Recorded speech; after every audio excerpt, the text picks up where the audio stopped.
All right, welcome everybody to the Public Records Advisory Council meeting. It is January 22nd, hard to believe. We are here, we have a quorum right now. I have it that myself, Stephanie Clark, the representative for the Secretary of State's office and the chair of the Public Records Advisory Council I'm on. I have Emily Harris, council member. I have Steve Suo, council member. I see Senator Kim Thatcher has joined us. I see Les Seitz, Mark Landauer, and Adam Crawford. Are there any council members that I have missed?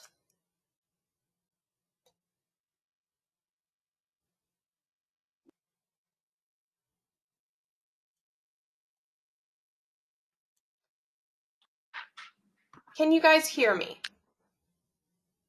Yes. Okay. Yes, I can, Stephanie. Super. It's happened once before that I did not realize I was muted. So just like to check in. All right. Well, since we do have a quorum, I am going to go ahead and get started.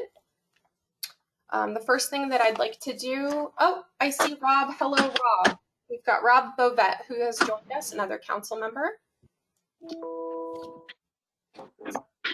So I'd like to go ahead and get started by asking that folks, someone motion to approve the agenda, please. I think you can see it up on the screen if you are joining us via the web. So moved. Can I get a second? Seconded. Thank you. All those in favor? Aye. All right. Anyone opposed to approving the agenda?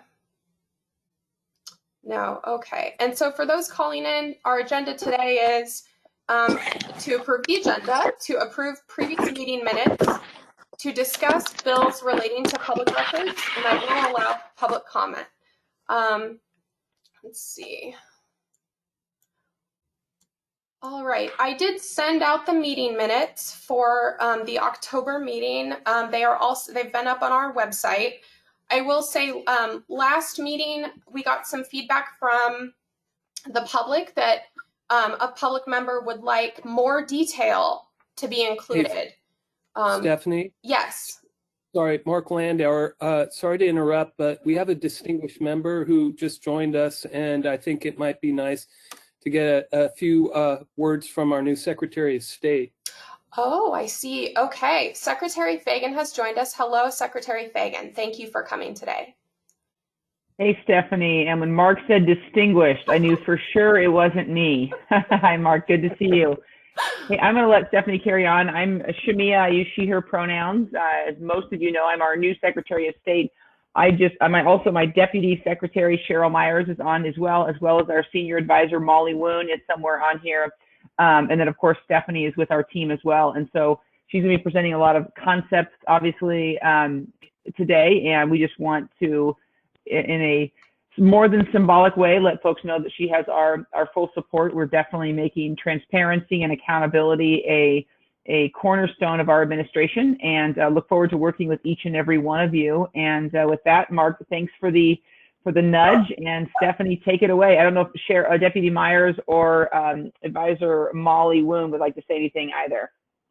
I would just like to say thank you all for your service. This is really important work, and I know that having served on boards and supported boards and commissions and councils, that your work is incredibly vital. So thank you.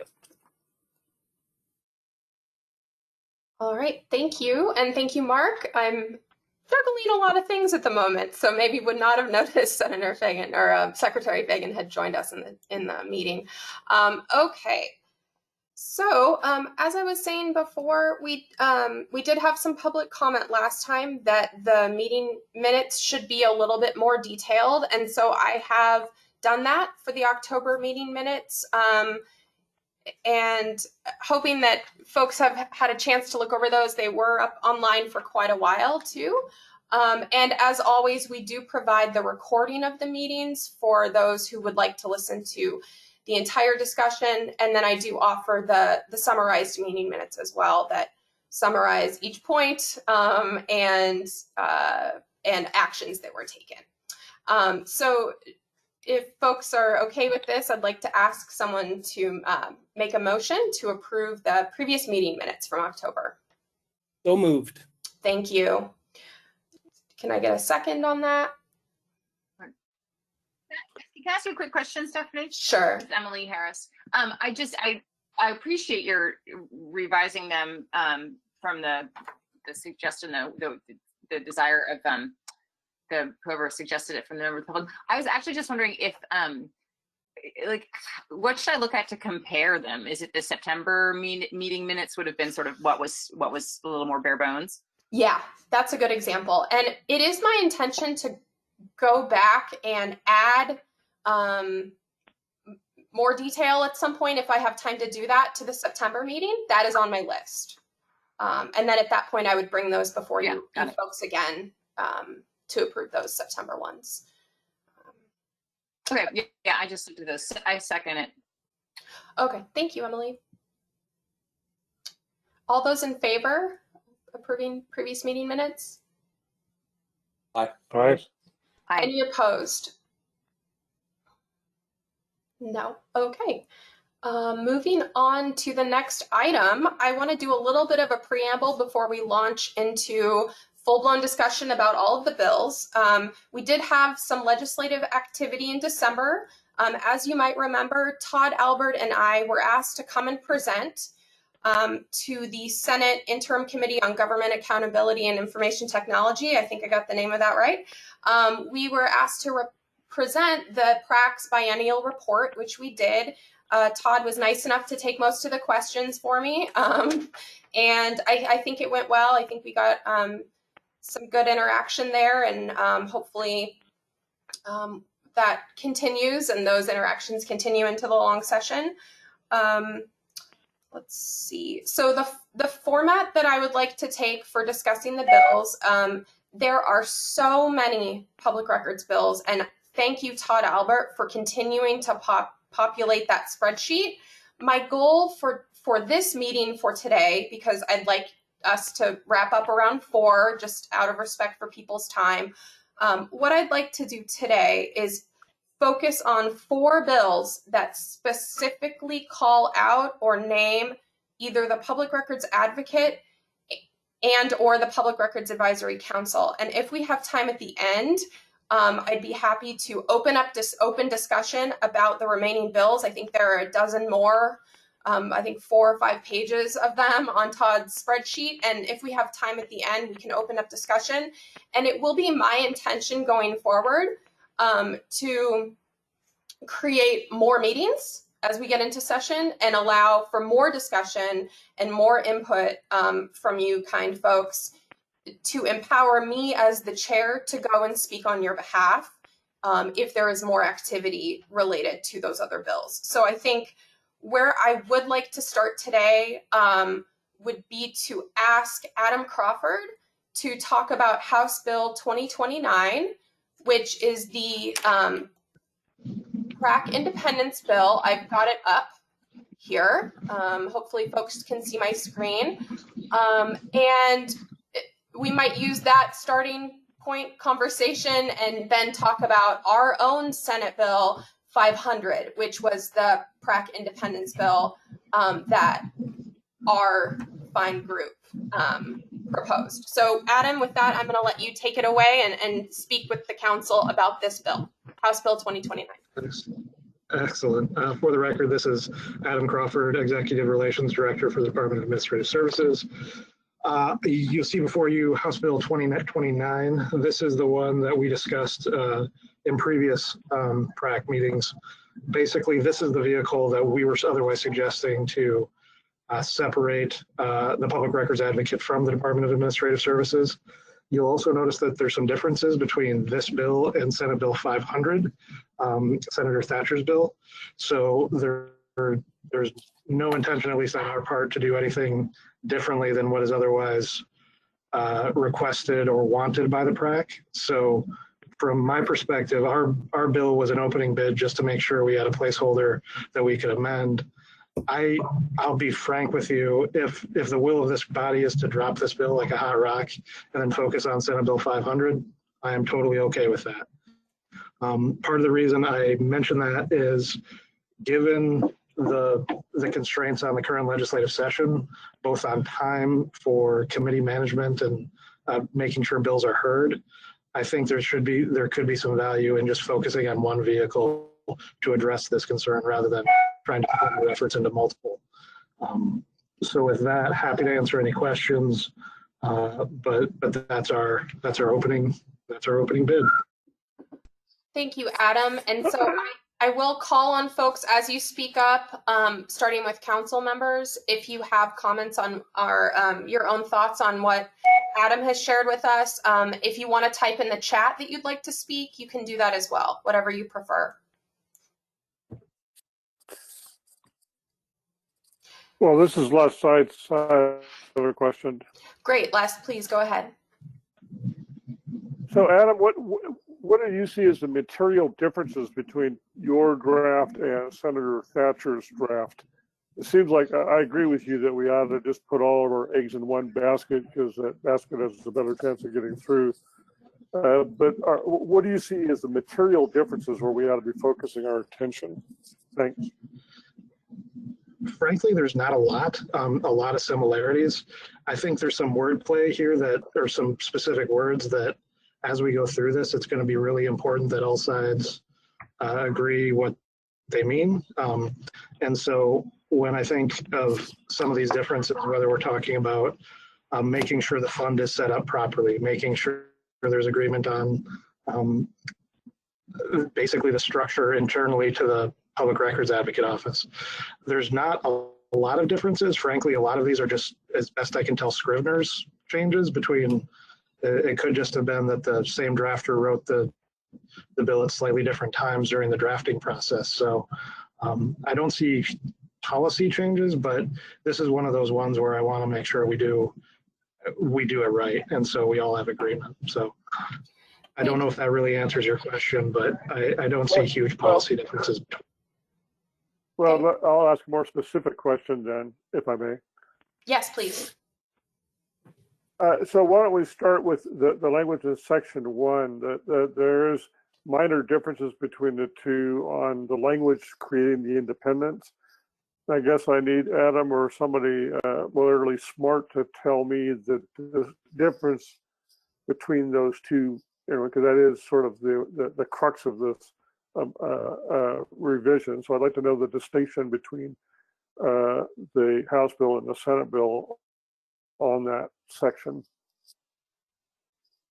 Thank you, Les. I will go ahead and read that sentence in each so that the folks on the phone know what we're talking about. In Senate Bill 500, Section 1 says, the Office of the Public Records Advocate is created as an independent office, separate and distinct from any other state agency. Whereas in House Bill 2029, it says the Office of the Public Records Advocate is created as an independent office in the executive department. Adam, you're welcome to take, do you want to attempt to answer that? I also have other folks in the chat who either have questions or it looks like Todd Albert is happy to provide his thoughts on these bills if we want to kick it to Todd. Happy to cede the floor to Todd. Okay, Todd, are you open to speaking on these right now? Hi, Stephanie. I absolutely am. Thank Hello, you. everybody. This is Todd Albert. I apologize if I sound muffled, but I have someone in my home doing work, so I have a mask on. I actually think there's something to like about both of these Section 1, Line 1. For in our bill, SB 5, or in the Prax bill, SB 500, the fact that after we state it's an independent office, it goes on to say separate and distinct from any other state agency. I like the way that qualifies the meaning of independent in a way that HB 2029 does not. On the other hand, the fact that HB 2029 references that the office is in the executive department is accurate and true. And at first I had some concerns, which I realize are just kind of, in the end, semantic quibbling about appearances to say that. But the truth is the office is in the executive department, and it's probably best to clarify its status within state government as much as possible. So I'm recommending a melding of the two to say the Office of the Public Records Advocate is created as an independent office in the executive department, separate and distinct from any other state agency. Interesting. or executive department. Yeah, I think that makes sense, Todd. Thank you, Mark. That was Mark Landauer. So in the chat, I do have a question from Steve that is next. Steve? Well, that was going to be one of them. I think the other difference,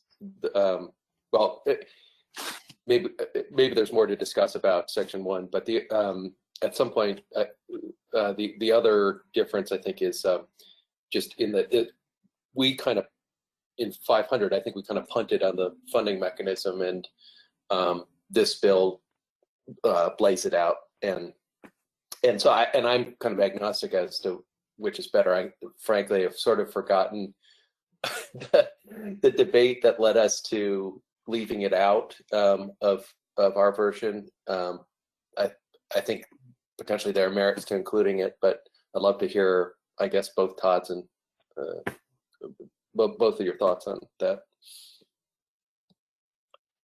Well, this is Todd Albert again. I'm no expert, and I would defer to Adam's experience in the legislature setting up funding mechanisms for agencies. However, I do actually like 2029's clarification that it goes further in terms of indicating where the monies for the office would come from. And we never really, I think that PrAC purposely left it a bit open because no one was at that point advocating for a specific source of funding for the office, but rather wherever the funding comes from, it would have a distinct and dedicated fund to go into. I do like 2029's language that doesn't really fully address where the money for the office comes from, but states interest earned by the Public Records Advocate Fund shall be credited to the fund, and the fund consists of monies appropriated or otherwise transferred to the fund by the Legislative Assembly. I just think that's clearer and a better path at this point. And I'd love to hear what Adam thinks. Yeah, I think Todd's exactly right. The question of where the funding comes from is agnostic within both vehicles.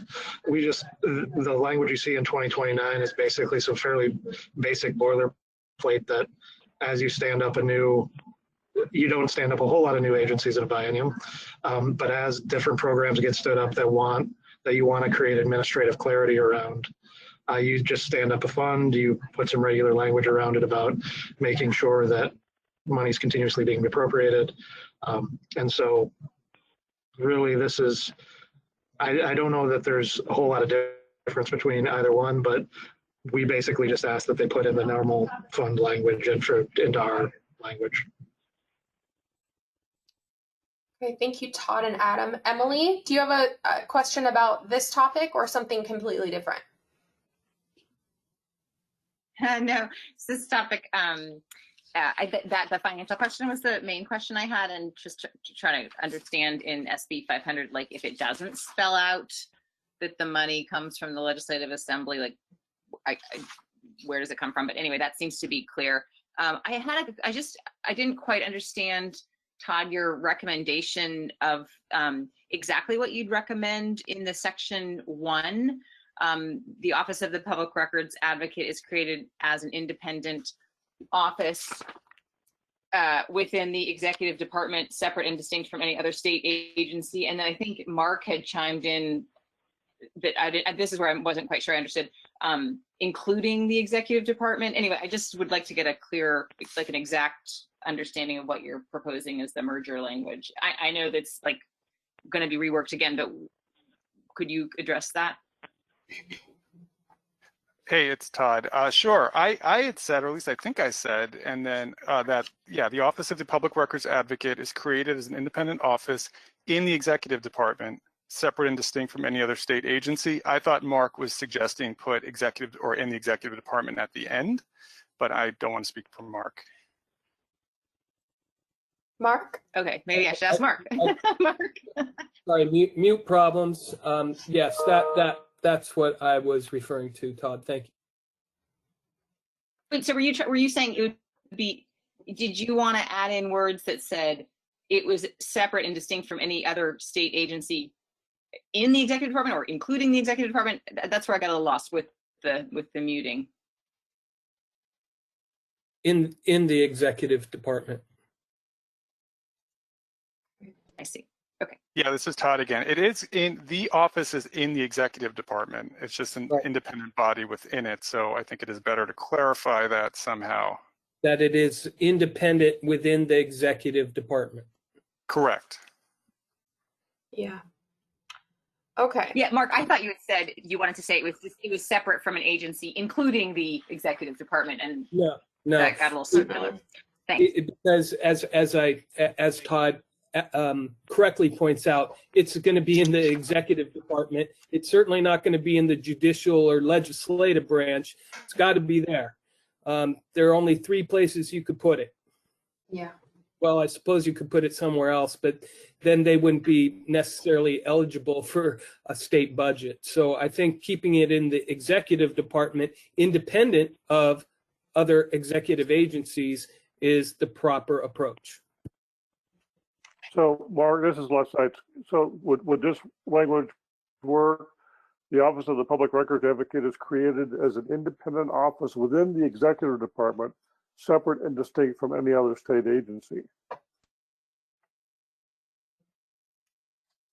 Is that what you That were would thinking, work. Mark? That works. Okay. Okay, I will add that to our list to vote on. Do we want to debate further the financial aspect of the difference between the two, or the budgetary aspect? Well, I would like, if I may, I'm sorry. Please go ahead. And I do think that, first of all, we need to put together a list of items that we want to change to Senate Bill 500. I was just looking up to see where that bill had been referred to, and it appears to be referred to the Labor and Business Committee, which is perhaps a little bit surprising and means that we're going to have to do a little bit of extra legwork, because that particular committee is not familiar with this measure necessarily, despite the bill having passed out of the Senate virtually unanimously the last time this was brought up. But this is an entirely different committee. And so it is my belief that we as a council are going to have to agree to any modifications that we have to Senate Bill 500, because that's where it appears we've put our eggs in the basket, if you will. But we're going to have to put together a list of changes, amendments that we would like to have drawn up. Of course, we'll need permission to get that done. But I'm perhaps getting ahead of myself here. I think what we need to do is go through this as we are now, ensuring that we're all on the same page and the intent, we're all clear on the intent and the effect of the language, and then ask for some language to get some amendments put together to reflect the changes that we're discussing. Thank you. We could also do the same thing with House Bill 2029, right, which was referred to the Rules Committee. But are you saying it would wind up in that the Business Committee in the Senate regardless? Well, I mean, if they were to do 2029. Let's just say the House decided, we want to move 2029. Well, we'd have to probably put together some amendments for that. I suspect that what we can do, rather than send a signal to wherever 2029 was sent to, and I don't have that right in front of me at the moment, forgive me. Actually, I might. 2029, not there. Emily says rules. Oh, see, yeah, there's just a few very different committees that haven't necessarily seen these bills, Emily. So we're going to be having to do some education here, I believe. We're also going to need to have agreement amongst all of ourselves as to what modifications to, again, I think we've all agreed that Senate Bill 500 is the vehicle, and we have 2029 that's available to us if something completely odd goes with 500. But I agree that 500 is probably the one that we want to work from. And again, my recommendation is that we all sort of come to an agreement as to what, if any, additional modifications to 500 need to occur, and then have direct Stephanie and perhaps Todd to go seek an amendment. Go get permission to get that amendment put together. Okay. Thank you, Mark. That all makes sense to me, and I will assure you all that I will do my very best to advocate for whatever language we end up agreeing on for SB 500. I agree that it makes sense for that to be the vehicle. I see Steve had a comment, and now he's saying he does not need to speak. Are you sure, Steve? You don't have anything? You're good? Okay. Yeah, I mean, Yeah. I guess it sounds to me like Todd has finds the financial language to be useful, and has proposed a good change to section 1 that incorporates both bills. I guess it seems like we could go ahead and move forward and agree to add those, unless Adam, assuming Adam is okay with Todd's proposed change to the 2029 language.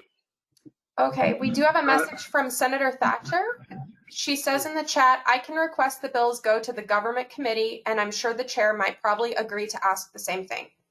Thank you, Senator Thatcher, for that offer. Adam, were you trying to speak?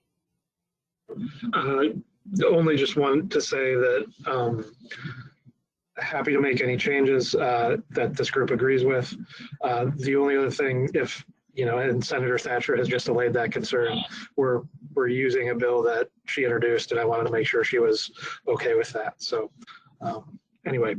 Okay. Thank you, Adam. Sorry. Go ahead, Steve. Sorry, Stephanie. I just wanted to add one more thing. I think Mark is right. At 500 seems appealing as the vehicle. Mm-hmm. So just to clarify, I think I was talking about making changes to 500 that would incorporate what's in 2029 with Todd's suggested change to section 1.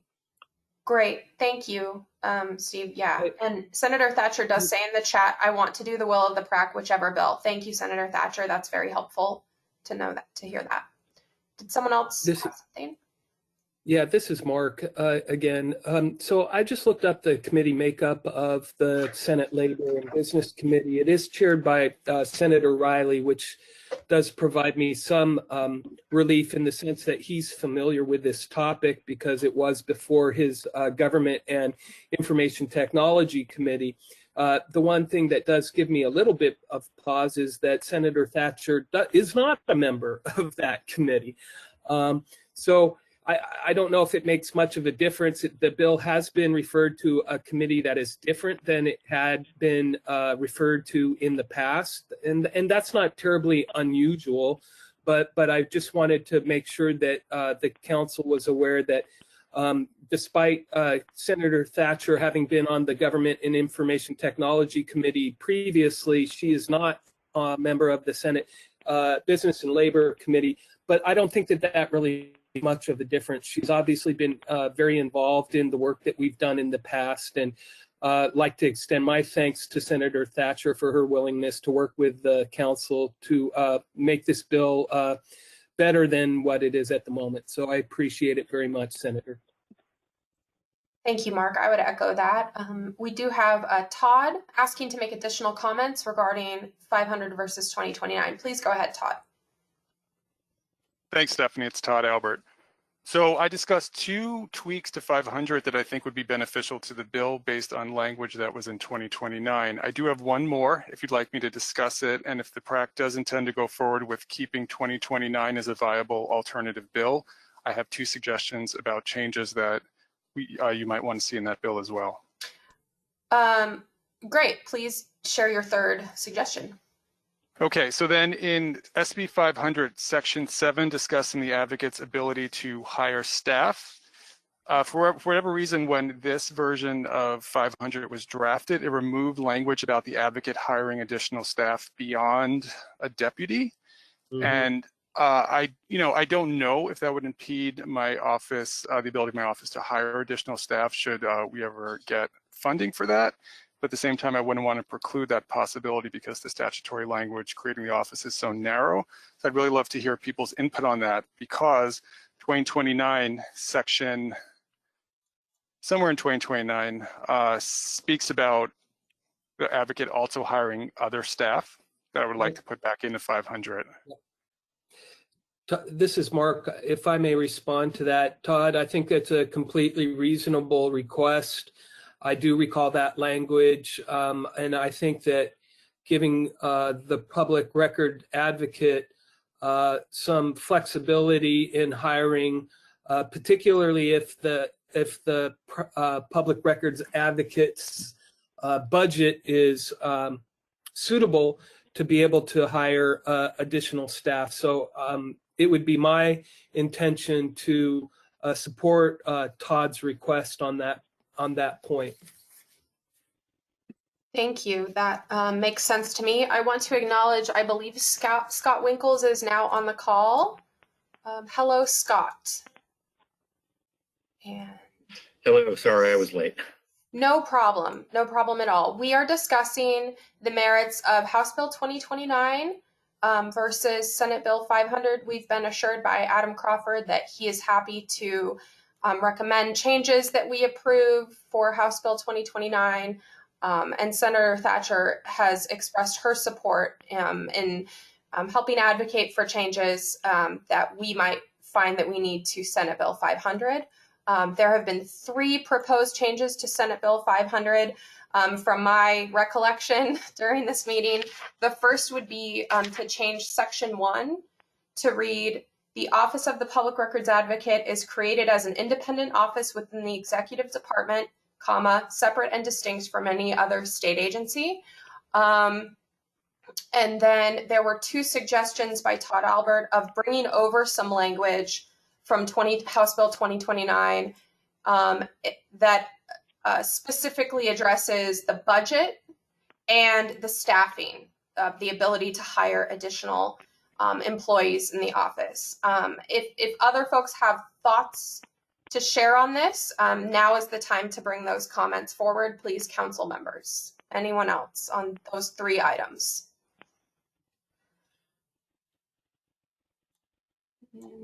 No one. All right, at this time, I'd like to allow public comment. If folks from the public have thoughts on the 2 bills and the council's deliberations so far. Okay. I'm not hearing anyone or seeing anyone in the chat. Let's see.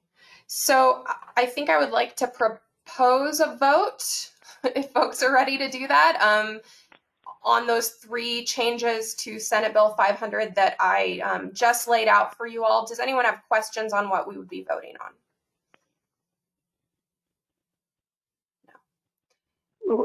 Stephanie, this is Les Seitz. Can we include in that specifically shelving or withdrawing House Bill 2029? So we're real clear. Well, I think people are torn about that right now, Les. I think there have been folks that want to keep it as a possible vehicle, maybe mirroring the language that we agree upon today. And then there are folks that want to drop it. So do we want to discuss that? If I may, Please. Mark Landauer. Les, I don't think that it would be wise for us to just drop 2029. First of all, it's introduced. It's in play already. We can't pull it back. It's done. And it's alive until at a minimum, the first deadline. I think it's wise for us to keep it alive.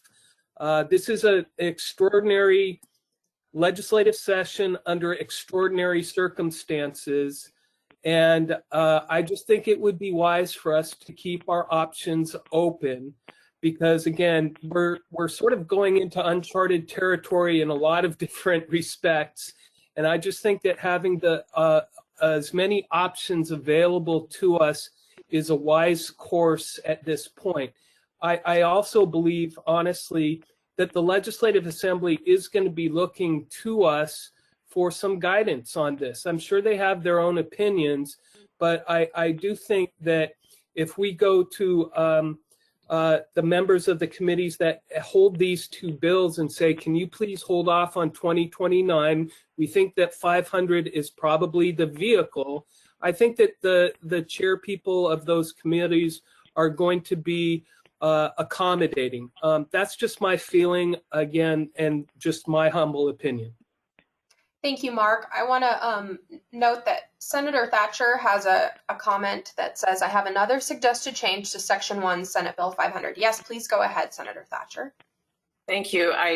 Speaking it's better than typing it out. I like how 2029 says that the public records advocate may hire and fix the compensation of, and I'm not sure that's really spelled out in 500.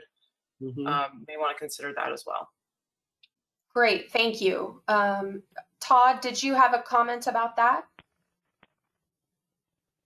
Is that the section you were talking about, Todd? That would be part of it. I don't know if I could speak to all the language I'd like to see changed now, but I do like Senator Thatcher's suggestion that that is spelled out.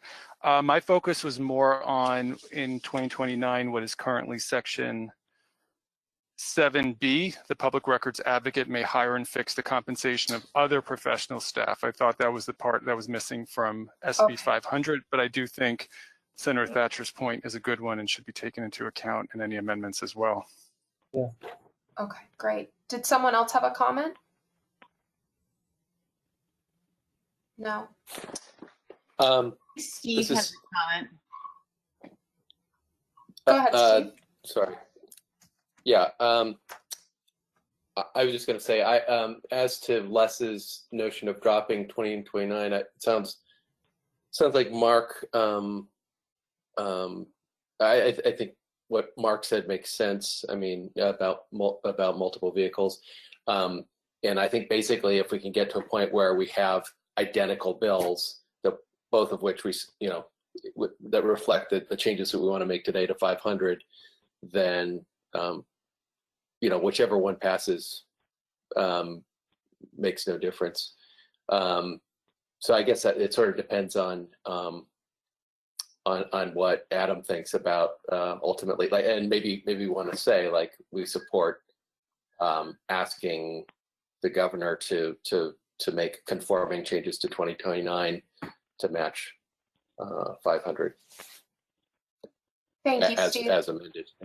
Yeah, I think that makes sense. Adam, do you have any comment?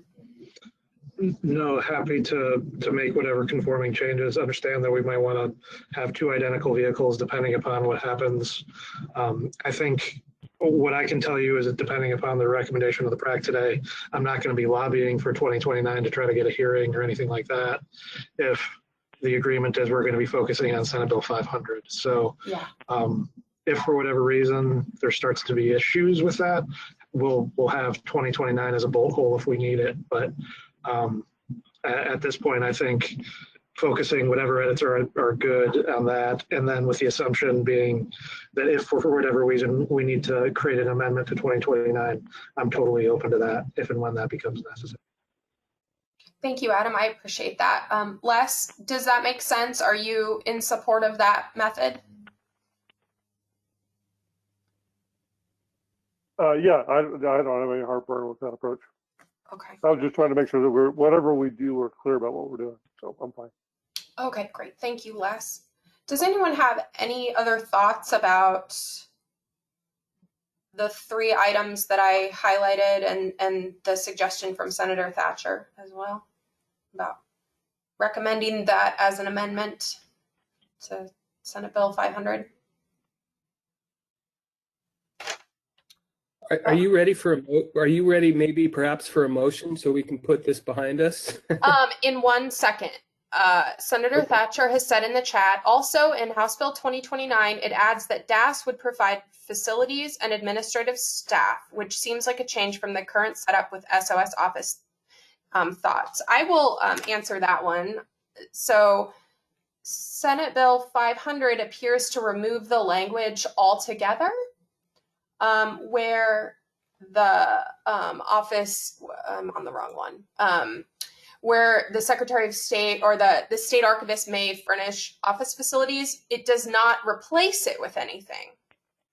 Whereas House Bill 2029 replaces it with DAS shall provide that. So I guess I might ask Todd what his thoughts are. The language changes from State Archivist may furnish office facilities and provide administrative support. And it removes that and says DAS shall furnish office facilities and provide administrative support. And that's the language in House Bill 2029, whereas Senate Bill 500 simply removes that language altogether and does not replace it with anything. Thank you for bringing that up, Senator Thatcher. I had thought of that before as well. Todd, do you have comments? Hi, Stephanie. Yes, I do. It's Todd Albert. Yes, the PRAC removed that language from the legislative concept that eventually became SB 500. My understanding is because the office is meant to be an independent state agency, and although it may continue to benefit from the largesse of both the Secretary of State's office and DAS, those relationships will have to be and should be renegotiated with the office as an independent state agency, and may include having to pay for services through interagency agreement. So I would agree with deleting that section from HB 2029 or amending HB 2029 to remove that section if the PRAC wants to keep that as a vehicle in the session. Okay, thank you, Todd. Senator Thatcher has said that she would suggest adding back the language in SB 500 regarding the state archivist. As the state archivist, I believe I did oppose that in a vote, but I think I was outnumbered. So I don't necessarily know if we want to bring that back up when we did vote on it before. I'm very open to providing office facilities and administrative support to the Office of the Advocate, but I understand why we removed that before as well, based on what you just stated, Todd. So does any other council members have any thoughts on that language? Steve would like to hear more about Senator Thatcher's suggestion.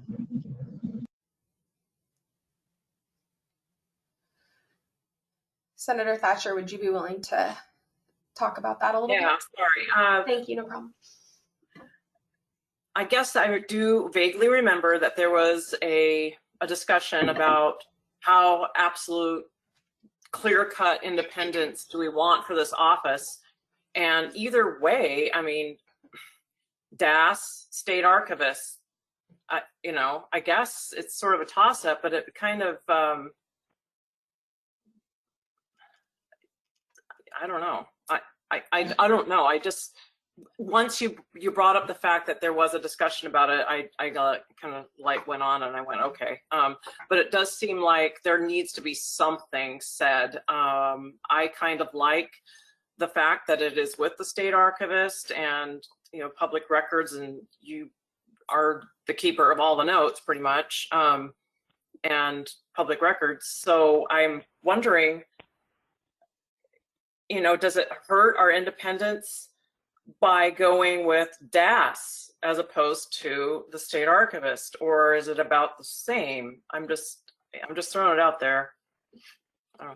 Yeah, thank you. Todd, do you want to speak about kind of the thinking behind that a little bit more?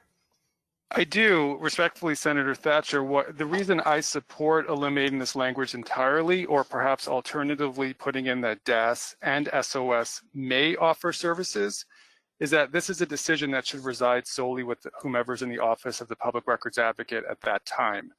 That is to fully ensure the office's independence and lack of influence from any other state agency. Some might say it's just appearances, because really, as a state agency, I would need to contract with one of the larger bodies to receive services.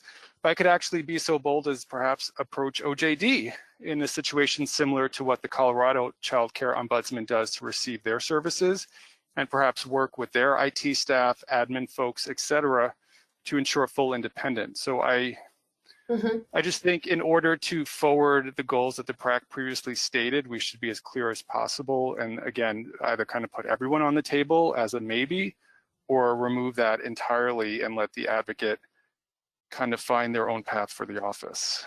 And I would love to hear people's thoughts on that. Yeah, it looks like Steve has a question for you. Go ahead, Steve. Yeah, I get that you feel strongly about this, Todd. I kind of agree with Senator Thatcher that from my perspective, and I'm not in your job to say, Todd, but it doesn't seem like saying that, you know, sort of commanding a department to assist the public records advocate infringes on the independence, especially when we've been so clear in Section 1 that it is an independent agency. But I guess my question really is, like, functionally, if you no longer have these facilities offered to you, I mean, do you have a sense of how much of an additional budget request you're going to have to make for those services? Thanks, Steve. Unfortunately not. Prior to the outset of the COVID pandemic, I was working with DAS to build a hypothetical business model. We were going to track costs over an extended period of time prior to this session to demonstrate what the cost to the office would be, so we could present a hypothetical but based in reality budget to the legislature to ask for the funding to adequately, you know, support the office as an independent agency paying its way for everything. That fell apart because of COVID, so we don't have figures at this time, although I could ask DAS to help me come up with those, because we'll have to present them at some point to demonstrate what the office's needs are if we are in fact going to be fully independent. But also, I think just putting in that the office is independent, I don't know how much that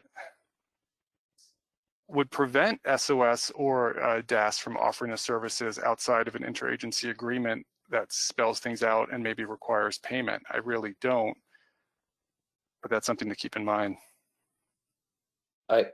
Just to follow up, I guess I have a little bit of concern that taking this away, you know, means a little bit less stability in terms of resources for you, but also understanding how strongly you feel about this. I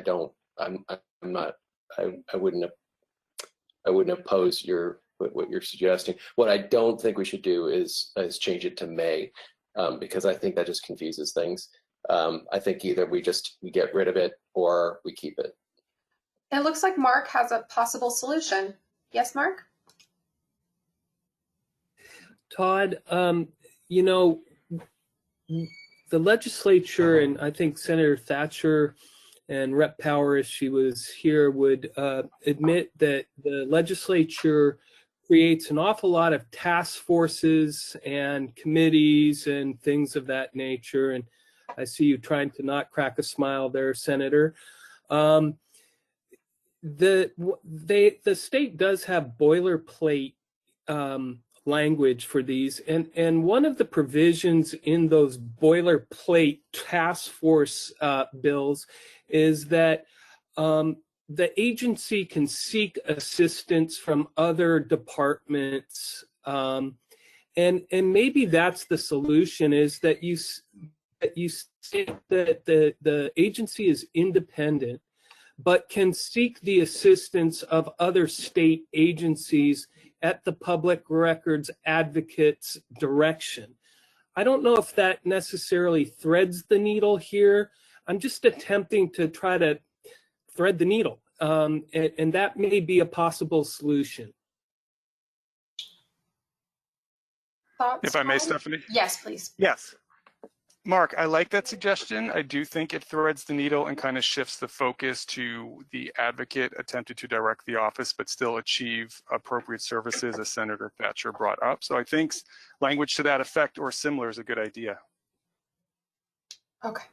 And this is Representative Power. I should note that I just joined a few minutes late, but I've been on the phone the whole time listening to this, because I don't necessarily have any specialized expertise on how to finagle and reconcile the two to achieve the goals that the PRAC has been trying to achieve for the last year. So I have been listening closely to recommendations. I appreciate all of your expertise on this. Thank you, Representative Power. We have Emily with a practical question. Yes, Emily? Yeah, just to tap into the expertise of people who really know how, you know, budgets run out of Salem. My question would there be an expectation of a difference of cost of actual dollars, whether, you know, an agency was assigned to help the public records advocate with office space, et cetera, or whether the public advocate independently contracted with an interagency agreement, would the money that needed to go from the legislature into the fund for the advocate be any different? What's the expectation there? I will answer Is quickly it more and then I'll expensive to do one? pass it to Todd. So right now we are not charging Todd rent or for administrative support. Todd, do you have a follow-up? I don't, because I don't know the answer to Emily's question, but currently the office is not paying for any of the services it receives. Yeah, and I From would DAS assume or that Secretary of State, sorry, I should say, from either agency. yeah, so I would assume, Emily, that yeah, the office would need to have an agreement with an agency, and I believe they would charge for that. But I can't say for sure. But ultimately, the cost would just be just to clarify on how how the budget buckets work here. Would it just be a shifted cost, or are we thinking that the budget line item for the public records advocate would be significantly more expensive if the office space was negotiated, or is it a practice ever to negotiate office space at no charge, for example? I just don't know how things really work at that granular level, and if there was a money difference, would it matter?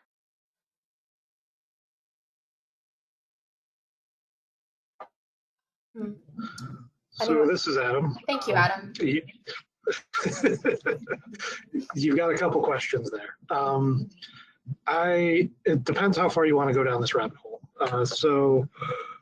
Essentially, as Todd has already mentioned, there is currently no charge being levied to the Office of the Public Records Advocate, either from the Secretary of State or the Department of Administrative Services. To give you a sense of how that might look, Stephanie, would it be possible to make me a presenter real quick? Or if not, totally okay. Yep, I'm gonna try. Here we go. Let's see. We're doing this on the fly. We're doing it live. Adam, I don't want to impose you having to explain government 101. But I do appreciate your depth of knowledge on this. I'm just unclear what the range of possibilities and cultural practices are. I'm sure anything could be possible, but sure. So what you see before you, at this point, I know of no other agency that is getting rent free from anybody. So that I can't assume, or I assume that is true across the rest of state government. When you're looking at various charges that are otherwise being, that the public Office of the Public Records Advocate isn't paying, I called up, this is something called the statewide price list. It's on the Department of Administrative Services website. What you can do is you can look at a specific agency number. In this case, I chose the Oregon Racing Commission, a relatively small agency based out of Portland, to see kind of what you're looking at for DAS charges. And so what you see there is something on the order of, 30 grand worth of charges that is currently not coming out of the Office of the Public Records Advocate. So that could, for example, be one of those price changes. We're not talking about huge sums of money here, but it's not nothing either. So just something to keep in mind. And thanks. Can I rephrase my question? Sure. And Stephanie, if you want to take back the. Yeah, what I'm trying to understand. This is really helpful. So my question is, if you're a legislator and you're looking at, or a budgeter and you're looking at the entirety, if Todd or the Public Records Advocate were to need to contract and so would need an extra $30,000 to $50,000 in the budget, would that money shift away out of the Secretary of State's office, which is now providing the service for free, so assumably at roughly the same cost? No. That's my first question, and you're right. No. It would not, because No. Okay, so that would not be. It would be additional money the legislature would have to find. Is that right? Yes, Adam, I believe so. And then yes, that's correct. Although, Adam, sorry, and then if I the can second part of this. Sorry, it's Todd, Emily. I was just going to say, Adam, didn't DAS have a fiscal because of was it just the FTEs that were going to leave the COO's office with the last bill, or was it also because of the shift in services? Do you recall? So what we had is we had a negative fiscal, so it showed roughly $800,000 worth of cost leaving DAS, with the assumption of roughly $800,000 worth of cost being stood up in another agency that ultimately will be decided on by the legislature. I think, frankly, a $30,000 price point for your independence is a pretty good deal. I don't think that's going to be a stumbling block moving forward, but I think just to, I don't know, maybe put a bow on this one, the idea that Todd would have the ability to either come to DAS, maybe go to DCBS, maybe go to OJD. Any large scale agency would be able to provide some of these, either space or maybe HR support or maybe IT support. These are the pricings that we, for example, give. So Todd could take these prices and go to other agencies and see if he could get a better price moving forward. So really it's just a way to kind of talk through and negotiate and figure out what you want to get for your dollars. And mostly these are conversations that Todd would be having with Legislative Fiscal Office as he goes through that. Thank you, I Adam.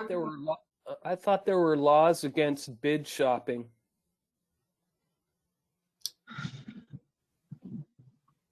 Well, I know there are client agencies that move between different agencies, Mark. So I think there are possibilities for them to find their best, whatever the services are otherwise being provided, whatever works best for them. Okay. And Emily, it looks like Emily has typed into the chat that her next question was whether the amount would be a stumbling block to the legislature. Did Adam answer that for you, Emily? Yes, thank you, Stephanie. I was just about to thank Adam for anticipating that and answering that question. So does anyone else have any comments, questions, concerns about the office going out on its own and not being in the arms of the Secretary of State's office or DAS, at least in the way that it is right now?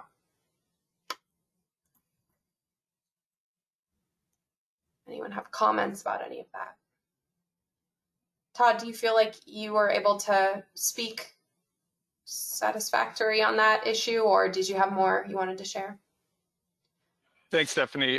No, I do feel like I said everything that needed to be said. I really appreciated everyone's comments because it helped inform my thinking. And I just want you to know that should I be confirmed as advocate, it's always been my understanding that if the office became independent, I would be doing the legwork to stand up the agency, including finding housing or renegotiating our current housing and doing all the other things that are necessary to make the office fiscally sound and sustainable.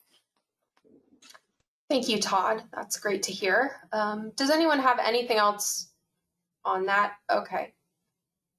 Stephanie, I still think we need to resolve the question that Senator Thatcher raised as to how other agencies are to assist the office. I heard, if I heard correctly, Todd kind of liked the notion of the public records advocate being able to reach out to other state agencies to seek assistance in whatever form that may be.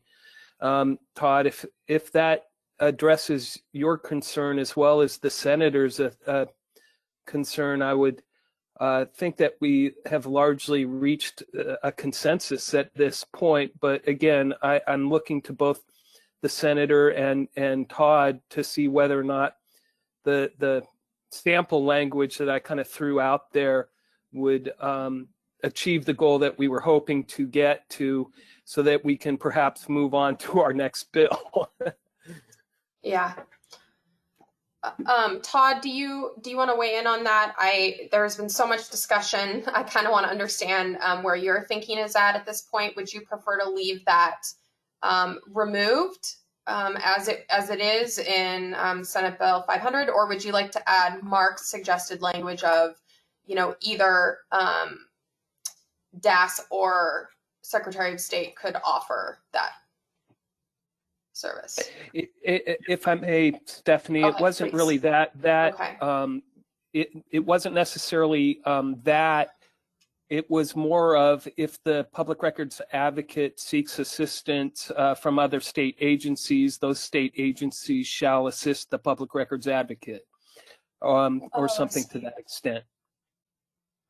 Okay, so you're saying that would allow him to basically ask for free services?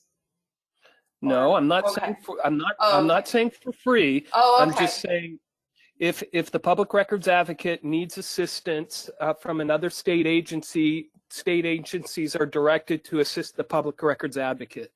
It doesn't speak to anything about costs or anything of that nature. It just compels those other state agencies to work with the public records advocate. Okay.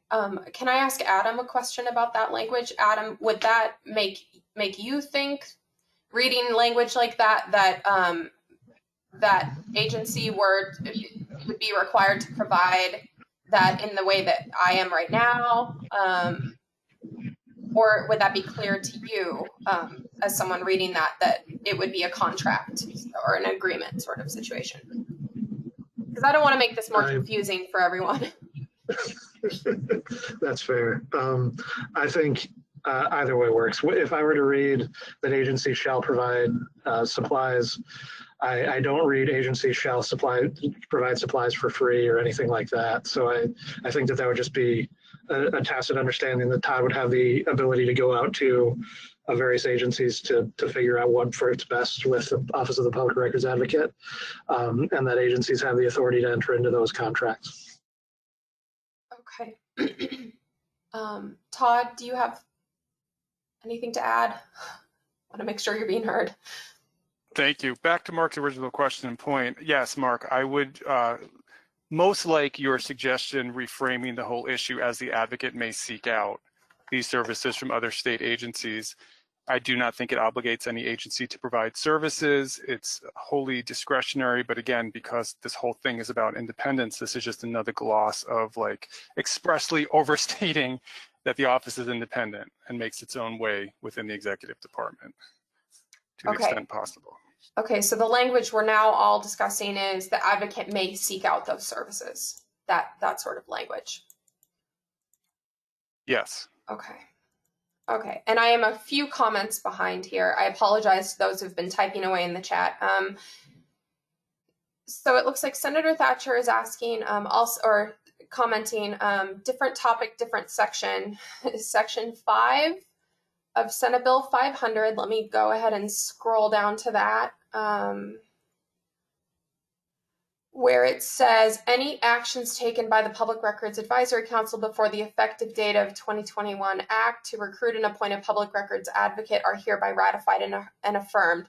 It says, is that still needed since we now have an official public records advocate, or do we need to keep it so that it is clear that the actions leading to Todd's appointment are without question? Does anyone have an answer to that? Do you guys understand what I'm asking? Stephanie, if I may, I'll just point Please. out, although everyone probably knows, I'm still not confirmed. Yeah. Yeah. Okay, so I think, Senator Thatcher, I think we would leave that in there. Does anyone else have another interpretation until Todd is confirmed?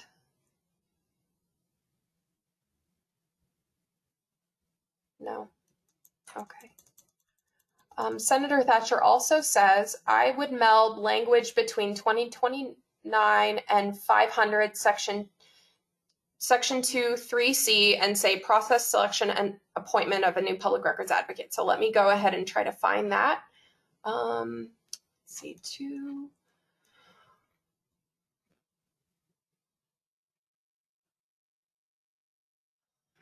Two, 3.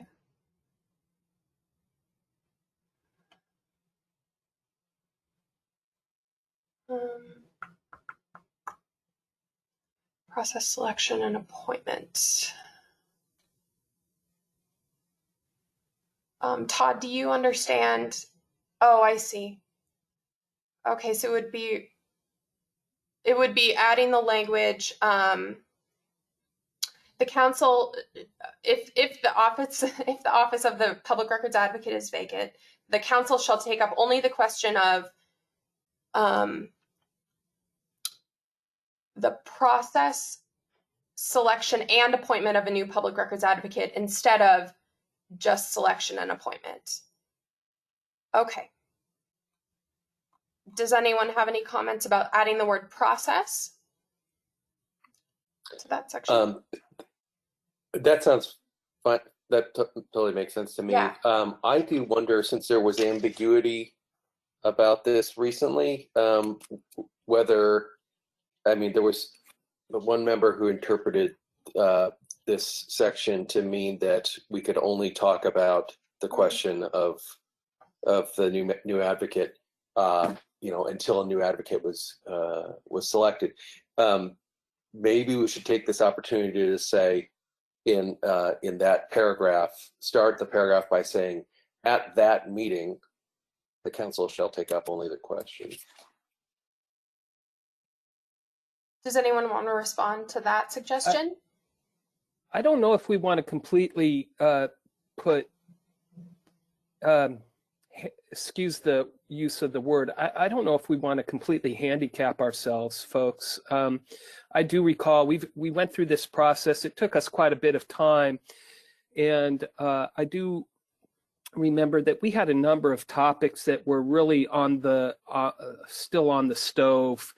And I would hate to completely limit ourselves from being able to take up other things beyond just replacement of the advocate. There are situations and times where it may very well be legitimate for this council to meet and discuss issues, and limiting our ability to have dialogue, I think, does a disservice to the council. Now, I also recognize the need for us to get a replacement, and regrettably, it took us quite some time to get even to this point, and we still don't have a confirmed advocate. That being said, it's my belief that we should seek a little bit more flexibility for the council to be able to address issues as they arise, and that's just my opinion. Thank you. What if we just remove the word only? So it would say the council shall take up the question of the process, selection, and appointment of a new public records advocate. I think that's brilliant. Okay. Yeah, I mean, I think the language is what it is. I think there was an interpretation of it that allowed us to move forward. It certainly wasn't the only one.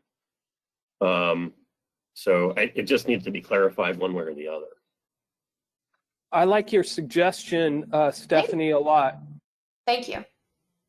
I thought of something. I think there's Everybody, questions that have been raised. So yeah, go ahead, Emily. I'm sorry, Stephanie. I'm no, sorry. Go ahead.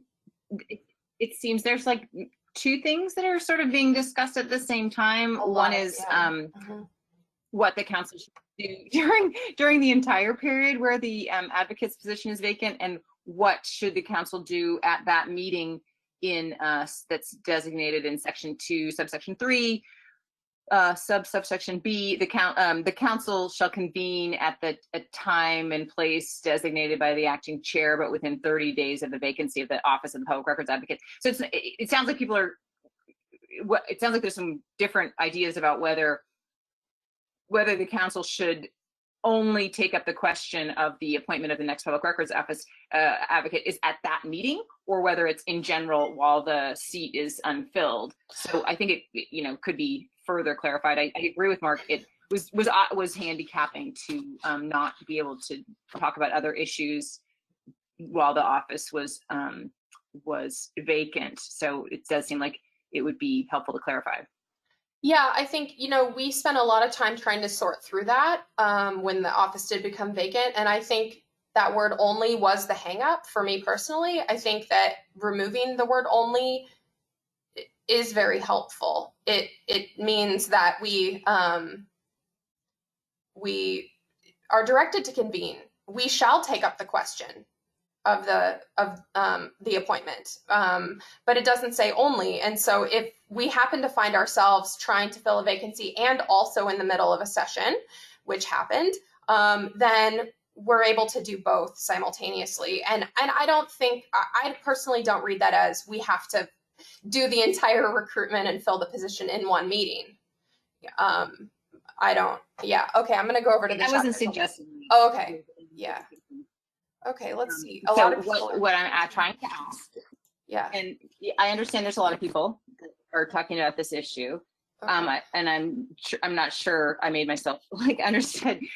Should we say something like, the council shall meet within 30 days, the council shall take up the question of this selection appointment, not take out the word only, sounds good to me. Do we need to say something else like they can keep meeting and talk about whatever they want? Because this does seem connected somehow to the meeting within 30 days. And I'm just asking people if there should be further clarification that during this long process of hiring somebody, we can do other things. Does anyone want to reply to that? Anyone? This is Steve. I think, I mean, that's possible, that would further clarify, but I really think striking only really gets us there. Okay. And I think maybe just adding at that meeting, as Senator Thatcher suggests, gets us that little extra step, like this is only intended to say, like, you have to start your process within 30 days. Okay. That's all. Thank you, Steve. And Senator Thatcher says she likes what Emily said as well. Does anyone else have any other suggestions on how to make sure that we can keep doing our business even if we're filling a vacancy? Or does everyone agree?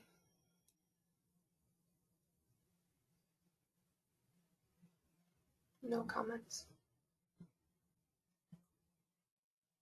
Yeah, Senator. Are you ready for a motion, Stephanie? Sure. I'd make the motion that we make the 3, I believe, modifications that we had suggested. And Stephanie, would you mind repeating what those 3 suggestions, I believe they were mostly contained as section 1, were, so that everybody knows what we're about to do? Yeah, so Mark, I actually now I have 1, 2, 3, 4, 5, 6, 7 adjustments. Why don't we perhaps split those up so that we can? I'll withdraw my motion, and let's try to package these in digestible form. Excellent. Okay. Well, the first one that I have is the Office of the Public Records Advocate is created as an independent office within the executive department, separate and distinct from any other state agency. That's, I think, the first issue. Why don't we just take them separately, and let's take them. So I'd move that we seek an amendment, and it would be my intention that the amendment would encompass all of the changes that we're about to do. So as part 1 of a 7-part motion, I'd move that we adopt that first modification to Senate Bill 500 as articulated by Stephanie. I would second that. Okay. So with a multi-faceted vote here, do I then list the next item, Mark? No, let's just dispense of them one at a time. We'll do a vote for that. Okay. Yeah. So all those in favor of Mark's motion? Aye. Aye. Any opposed? All right, And motion passes. Perfect. Stephanie, would you mind articulating number 2 with the intent of me moving that? Absolutely. So I believe the second on my list would be borrowing the budget language from House Bill 2029 and putting that into Senate Bill 500. So moved. Seconded. All those in favor? Aye. Aye. Any opposed? Hearing none. Okay, motion passes. The second issue would be borrowing staffing language from House Bill 2029 and putting that into Senate Bill 500, specifically relating to the advocate, let me find the right. Seeking assistance Yes. from other state agencies. No.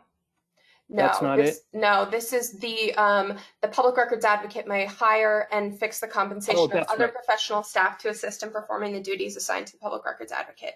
That's the next one. Thank you, Stephanie. I would so move that additional modification. Seconded. All those in favor? Aye. Aye. Aye. Aye. Any opposed to the staffing language? Okay. The next item, and I don't know if we need to vote on this, someone can tell me, is whether we need to vote on whether we're keeping House Bill 2029 as a vehicle in play. I would move that we keep 2029, forgive me, in play as a backup.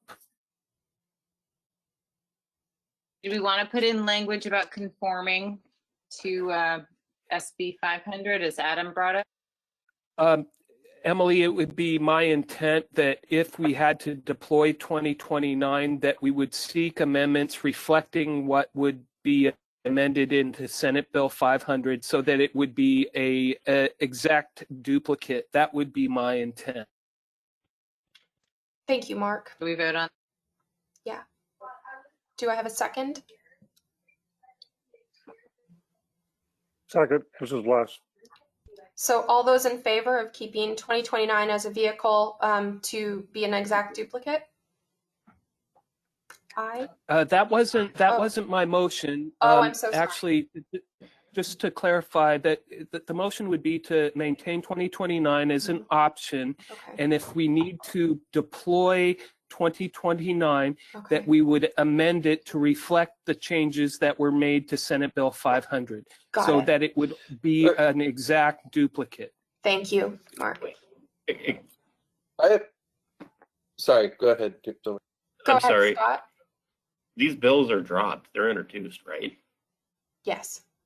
That is correct, Not Scott. really, they're not really ours anymore. They belong to the legislature. Understood. Scott, we had this discussion actually before you joined. So I apologize if we're retreading. No, that's okay. It's perfectly understandable. I think that what we were trying to determine was what was the best vehicle to use prior to you joining. That 500 complete and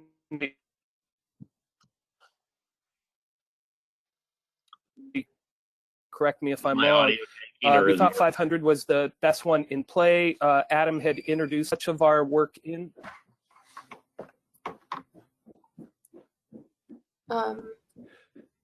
All right, there. I was having a little web problem there, so Okay. forgive me. Could Mark, are you there? I hope so. Can you hear me? You've been cutting in and out. I'm so sorry. Sorry, I'm sorry, everybody. Could somebody please explain to Scott why we're focusing on 500 rather than 2029? No, I understand the changes in the amendment, why the focus is. I'm just trying to understand what the motion is. Again, And what we're, Yeah. Adam, do you want to take that? This one, I don't know that we so much need a motion, Okay. but my understanding is, or just so you know, Scott, depending upon the votes of this council, I'm not going to be lobbying 2029. It was introduced to make sure that there was a vehicle to have this conversation. Senator Thatcher and Representative Powers, Senate Bill 500 more than does that. And I was proposing that we focus on that vehicle moving forward. So I think the question before the committee is basically to ratify that decision or not. And so that's my understanding of the current. Adam described it far better than I did. I would just like the motion phrased as what Adam said, a ratification that this is the bill we're supporting, as opposed to that we would. Yeah. Okay. I would second. It's not really within our power to do anything with that bill at this point. Okay. Second. Yeah, if I- motions. Steve, did you have something you needed to say? Well, I was just going to say, I think was consensus around, the course that Mark is describing. I agree with Scott. I think, it's not. I don't know that we need. It's not for us to prescribe, what the governor's bill is or is not. So I think just language that says we're resolving that we support this course of action, and maybe it's a small thing, but yeah, I like the change. Thank you, Steve. So Mark, where are we at with your motion? Does everyone understand it? Let me make it easy. I would propose that the Public Records Council put its weight and support behind Senate Bill 500. Mm-hmm. Okay. Seconded. This is Adam. Thank you, Adam. All those in favor? Aye. Aye. Aye. Any opposed? None. Okay, motion passes. I do have a message in the chat from Senator Thatcher to make sure and clarify, maybe this can be an additional motion to modify the language that the advocate can appoint and specifically fix the compensation of a deputy public records advocate. So can we get a motion on that language? So change? moved. Thank you. Second? Anyone? It's Rob. I'll second it. Thank you. All those in favor? Aye. Aye. Any opposed? Okay, none. All right, the next modification I have on my list is the advocate may seek out administrative support services or be housed. So the language was may seek out services. I don't know if that's the exact language that you meant, Mark and Todd. So please feel free to clarify if I'm saying it wrong. Assistance, whatever Todd feels is the most adequate and necessary for his purposes. It's not me who's going to be seeking the assistance, so whatever Todd thinks is best, I support. Todd, do you have specific language you prefer on that amendment?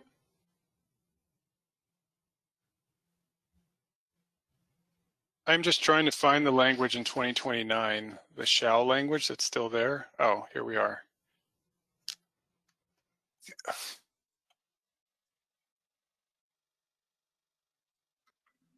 The language that's been there all along in its various forms, either the current bill or the current law, previous iterations of bills, and the presently 2029 mention furnish office facilities and provide administrative support. I defer to legislative drafters who seem to think that was comprehensive. I can't think of other terms to insert at this time to kind of cover the spread, unless anybody else can think of other things too. I think office facilities, furnish office facilities and provide administrative support would be sufficient.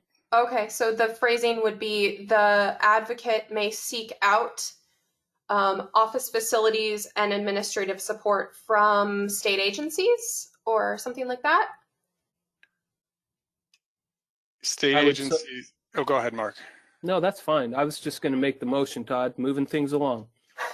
Okay. Well, let me just put this out there and you can tell me what you think. If we should also add other public bodies, because at one point, wildly fantasizing about where the office can go and what we could do with it. I even thought about approaching jointly OJD and Multnomah County, since I live in Portland and a lot of other people do too, to seek out renting office space in the new courthouse. And I think that would require an IGA with Multnomah County too. I'm not saying that's currently my intended course of action, but I'd like that as an option down the road.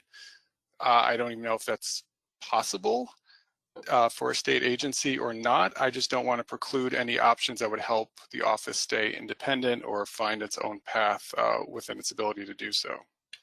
I think we could remove the word state and just say from may seek out services from an agency, because I think agency encompasses local government as well, right, Scott?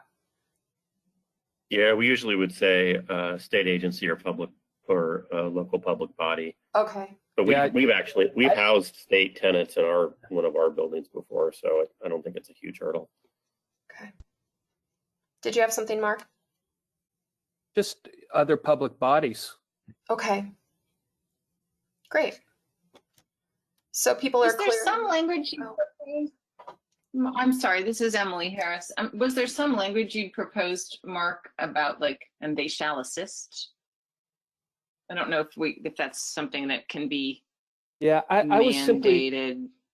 yeah, Emily, when I was using my example, I was referring to the litany of task forces that the legislature proposes, and in their boilerplate language that they use to create these task forces or commissions, they always direct other state agencies, either they call them out or just broadly speaking, that those agencies shall assist, in this case, the public records advocate, in whatever request they may make. So I was just trying to use existing language that has been used more times than anybody can count in statute, and I thought that might be the way to solve the problem that we were trying to thread. Okay.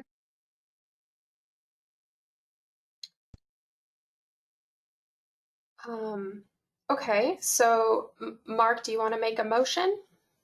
Well, let's repeat the language Okay. and just make sure everybody understands, and then I'll be happy to do so.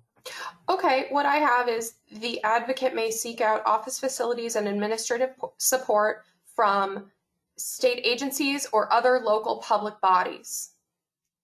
If there is other language, Mark, that I should have included, let me know. Todd, Did you want to include language of shall assist that is also boilerplate? Did people want to? The problem I have at this point is that I don't have a problem requiring state agencies shall assist. There may be problems for local governments, and I don't want to speak for my counterparts at the cities or counties. I don't think we would personally have a problem helping out the public records advocate, but I can't speak for Scott or Rob.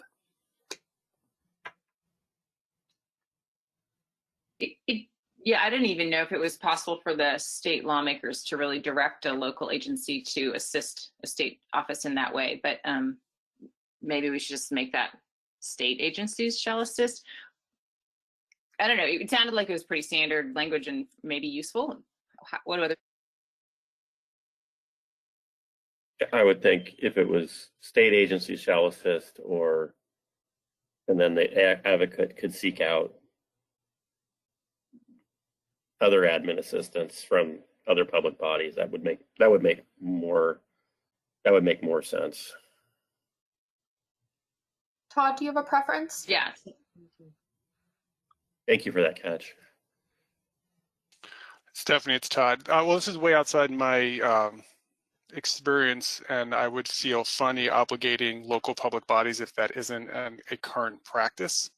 So I would defer to the rest of the council's expertise. So perhaps if we are only going to go with obligating state agencies, one recommendation I might have is the line you already stated, Stephanie, and then after that adding the shall language, but only for state agencies as a second sentence. Okay, I can do that. Yeah. Yeah, so it sort of read state agencies shall assist the public records advocate, and local public bodies may. Okay. Is everyone comfortable with that? Scott and Rob, does that meet the sort of local government concern? I think so. I think so as well. A may is fine because, yeah, you run into potential legal problems if it's a shall. So exactly. Yeah. All right. So that would be my motion, Stephanie. Thank you, Mark. Do we have a second?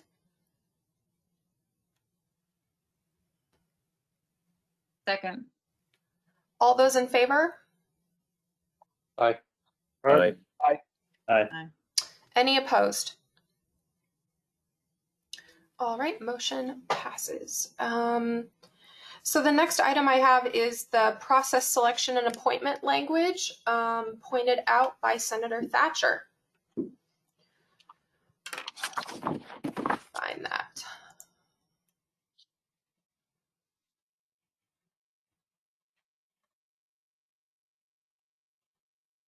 I had it earlier. Oh, maybe it was borrowing.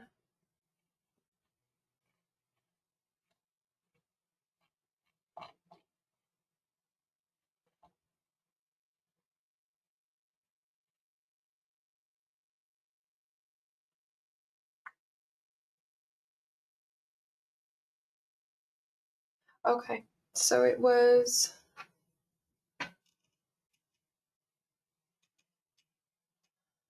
Huh. It was section 2.3C. Sorry, this is Senator Thatcher. Thank you. So section 2.3C, adding the word process.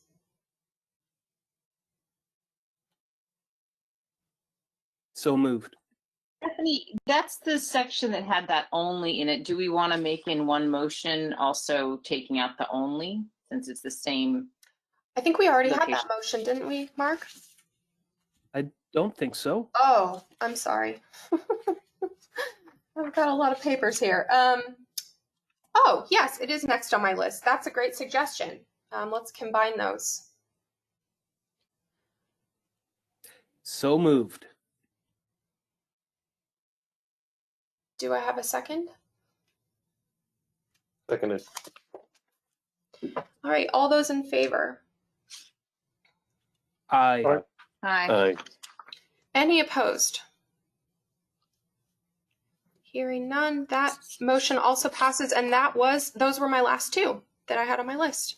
And if I may make one final motion, Stephanie, I would make the motion that the chair of the Public Records Advisory Committee seek permission to get an amendment as previously described and moved for Senate Bill 500 in order to be prepared for the hearing and hopeful work session of Senate Bill 500. Thank you, Mark. Do we have a second on that? I'll second that, Rob. Thank you.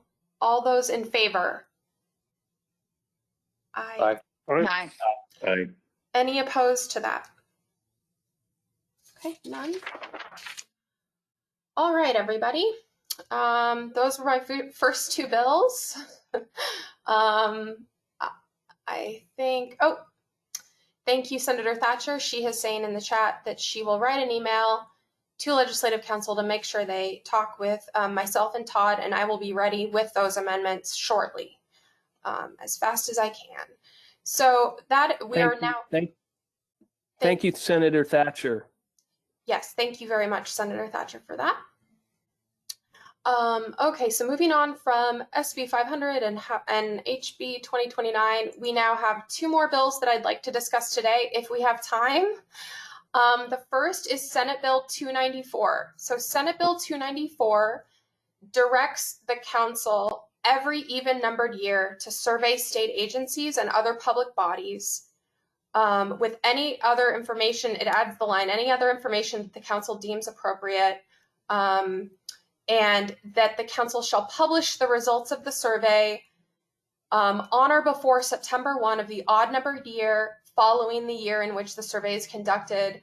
The council shall at the same time publish a listing of the entities that failed to respond to the survey. Steve has a question. Yes, Steve. Todd, could you, this seems a lot like the bill that we advocated for 2 sessions ago. Can you confirm that it's the same thing? Hi, Steve. It's Todd.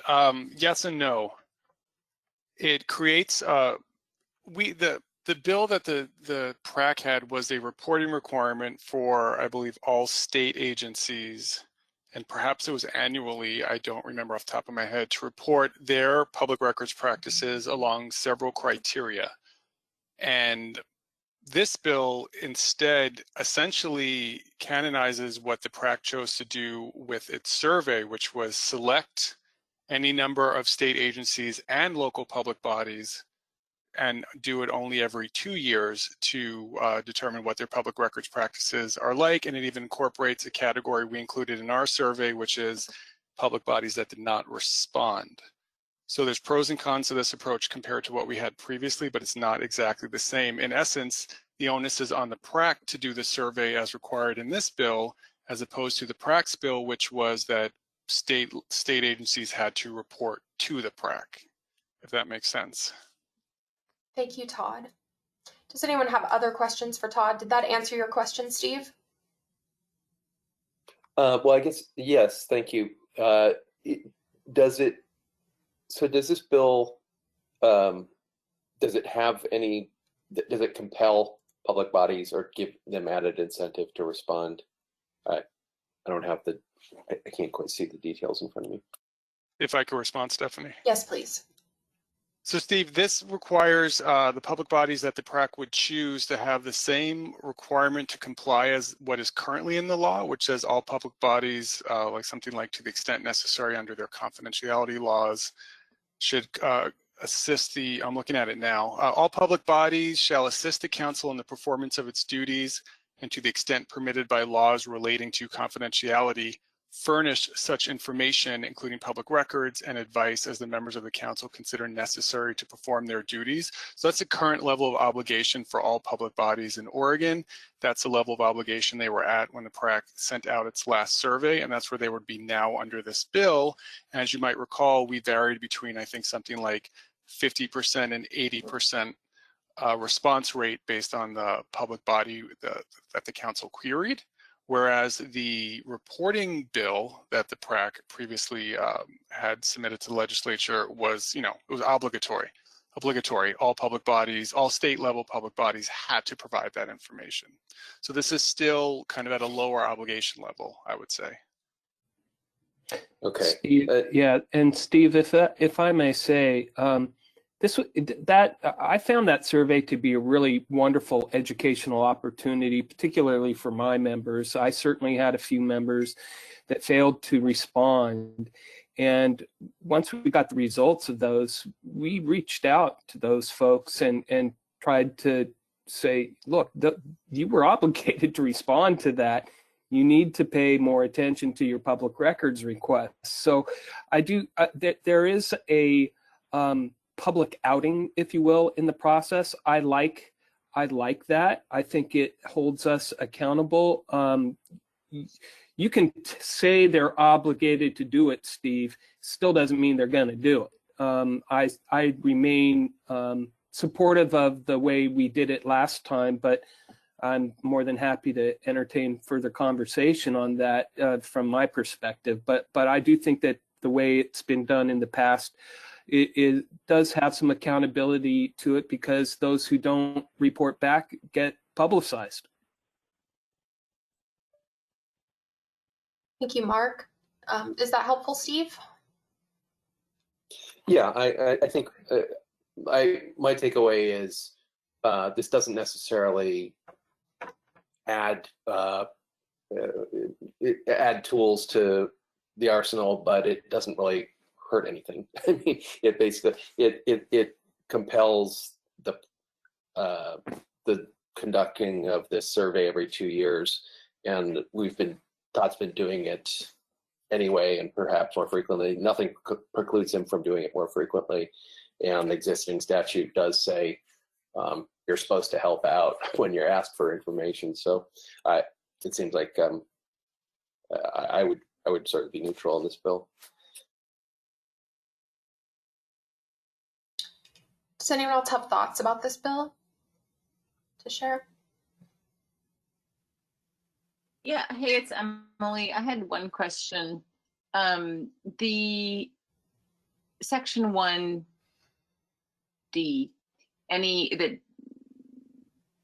the survey would be about a variety of things, including any other information that the council deems appropriate, following feedback from public record requesters and other interested persons. I mean, other interested persons certainly captures everybody.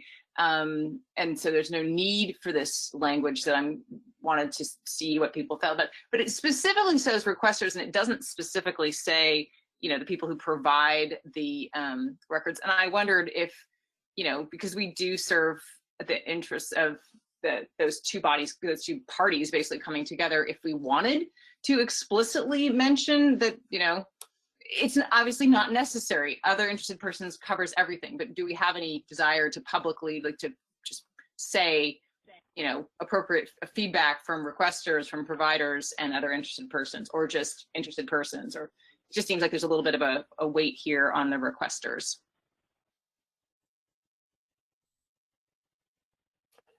Yeah, Emily, I wouldn't disagree with you. I'm looking at the bill. It was introduced by a committee, so we can't ask who brought this bill, necessarily why they excluded public record holders. So I certainly understand your question. I just don't know how we can get an answer to that. Right, and obviously it's not our bill, so we're discussing it just to get a sense of the temperature of the PrAC, but that was one thing that I know. Yeah, I guess my goal is to understand if the PrAC is either supportive or not supportive of this bill, so that I might provide testimony if it is scheduled for a hearing. So I've heard. Do we want to even go? Okay. Are we also interested in finding out if we're interested in trying to make sure it does get a hearing and that kind of thing? Like, do you want to take the temperature? Yeah. Maybe for more than that, or just that at a minimum? Yeah, I guess I was kind of wondering. I'm only one member, and I always wonder how these things land with other folks from their stakeholder perspective. So I'd be interested to hear from one of the government representatives, the local government representatives. Anyone have thoughts about this, or? Well, this is Rob, and I haven't chimed in as much as I usually do, so I'm fading out on Friday afternoon. But No, I'm sorry. But I heard Steve, and I kind of agree with where Steve's at. It's like, I don't know where this came from, what they're trying to do. Yeah. I think we're doing the right thing right now. I'm kind of neutral on this thing.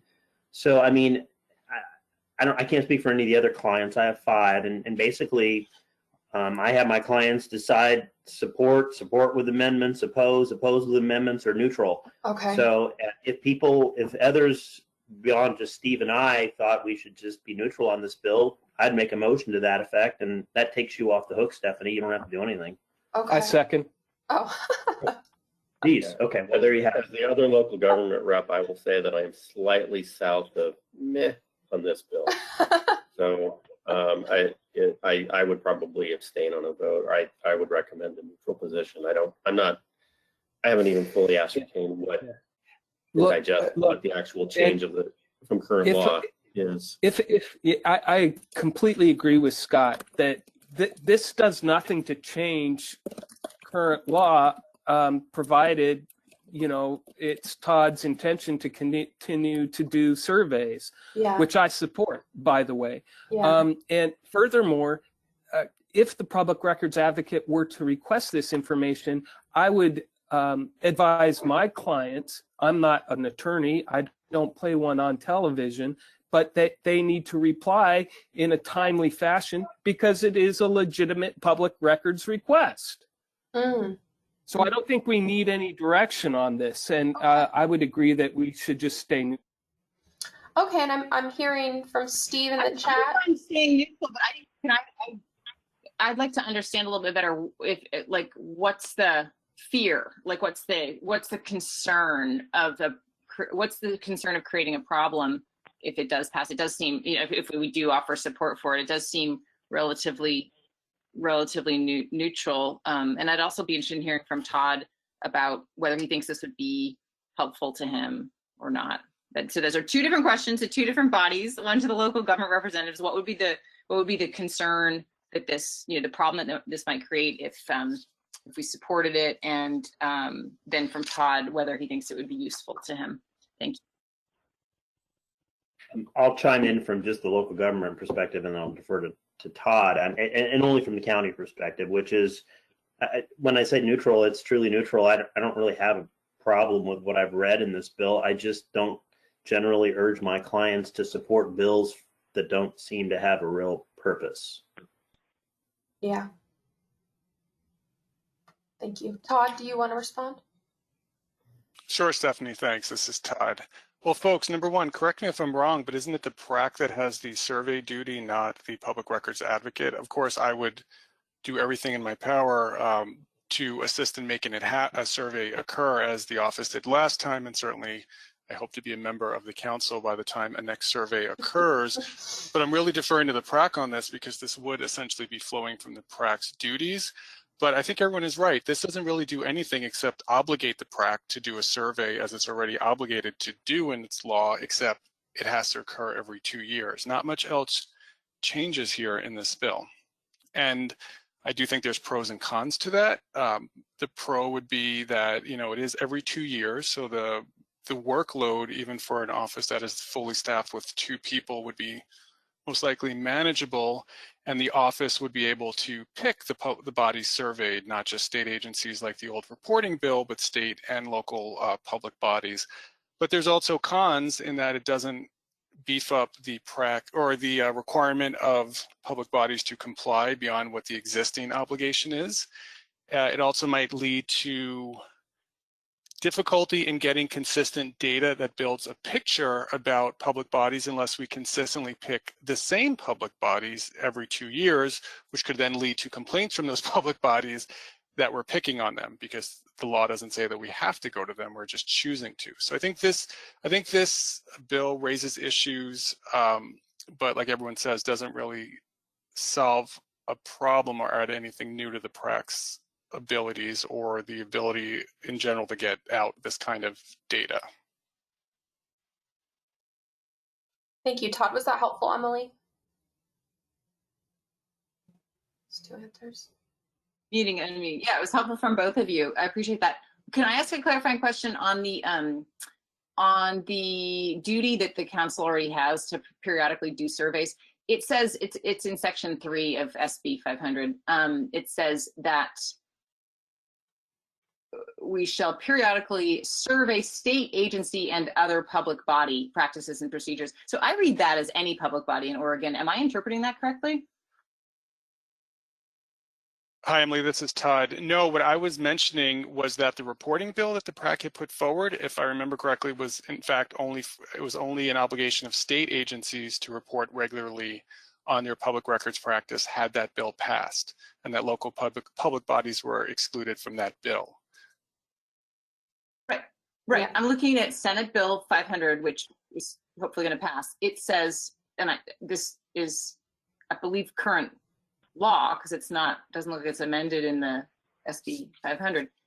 It says that we shall periodically survey state agency and other public body. My question is, am I interpreting, when I think that other public body means agencies that are not state agencies, am I correct? You are correct. Or am I, is it only state agencies? I am correct. Okay, You are correct, yeah. The opportunities to survey any state agency is there. Yes, and I believe Ginger and Todd did before. Yes, this is Todd. We try to do a representative sample of public bodies across the state. Yeah. So Steve is saying, do we need to take a position on all these bills? Why not just be silent on this one? I mean, I'm in favor of that as a member of this council, of being neutral on something, because I feel like there are so many public records bills to be tracking, and I just don't really see the teeth in this. It doesn't seem to change much from where I'm sitting. Okay, and Steve is saying, so no need to vote on neutral, I think. Yeah, I kind of agree. Mark, do you think we need to vote if we're not doing anything? Nope. Okay. Thank you, Mark. All right, any other discussion about Senate Bill 294 before I move on? Do any members of the public have any thoughts on Senate Bill 294? No. Okay. I am going to pivot to House Bill 2224. So I don't know how to start on this. I think I'll just try to give a brief summary. it's pretty lengthy, the different items that are in this bill. It says a public body may not establish a fee that is greater than $25 per hour for time spent by a public employee in reviewing public records, redacting content of public records, or otherwise responding to a public records request. So that is a little piece of this bill, but then a more substantial part of the bill, I don't know that I can accurately describe, and I'm hoping that maybe Todd can chime in and describe what the rest of this bill would do. Is that okay, Todd?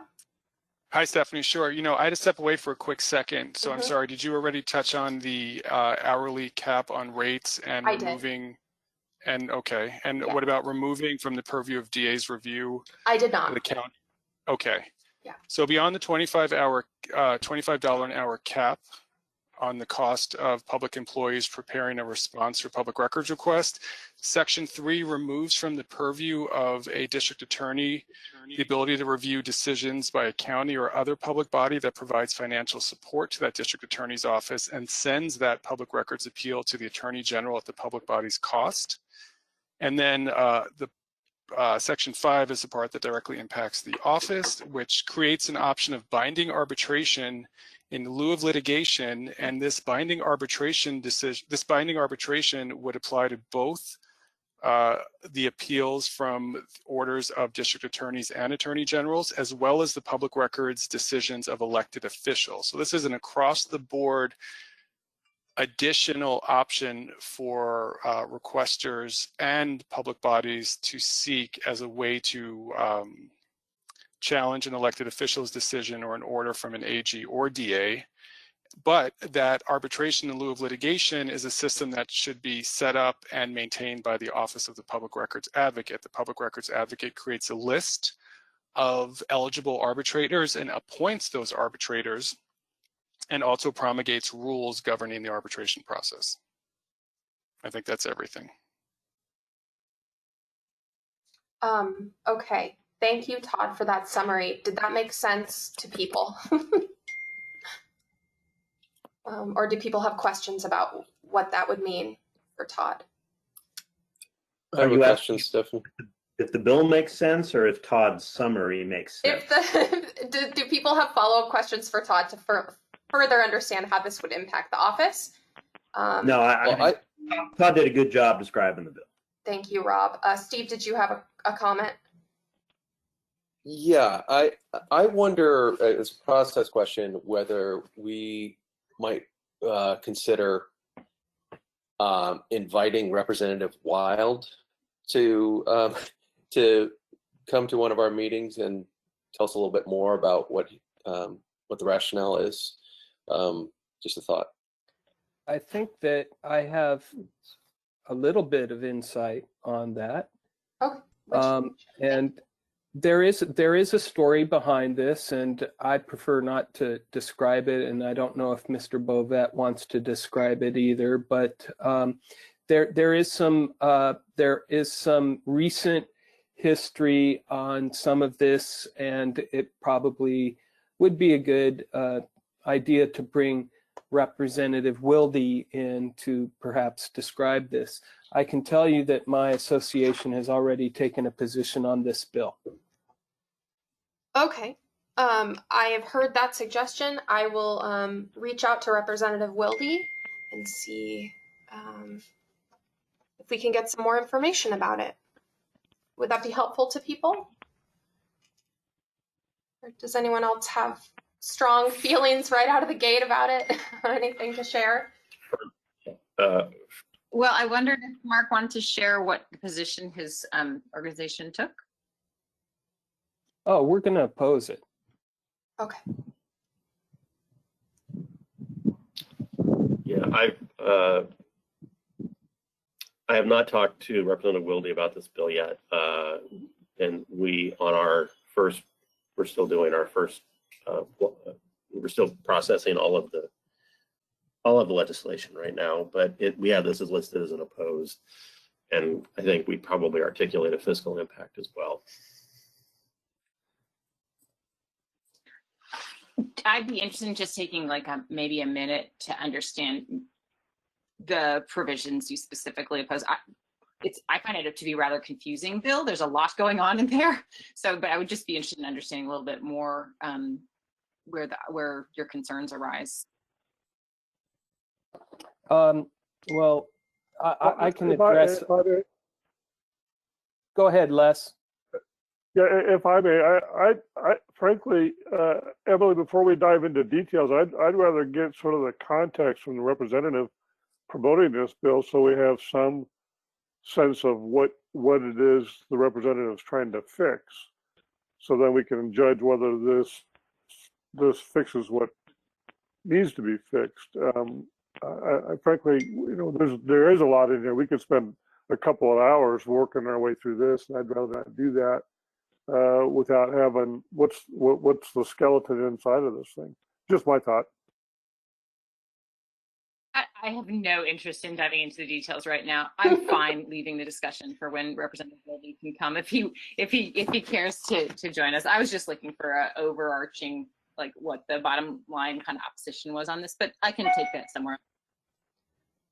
Yeah. Okay. That works for me. I can follow up with everyone and hopefully schedule some information to be shared with the council at a later meeting. I think that makes sense. Okay. So I think. Oh, go ahead. I'm sorry. Given that there's a significant.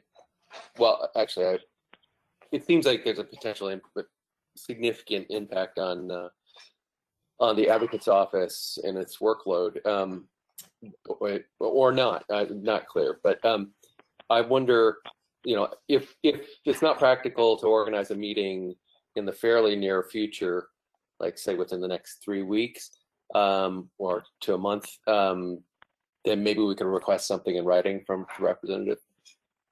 Yeah, I can do that. It's a good suggestion.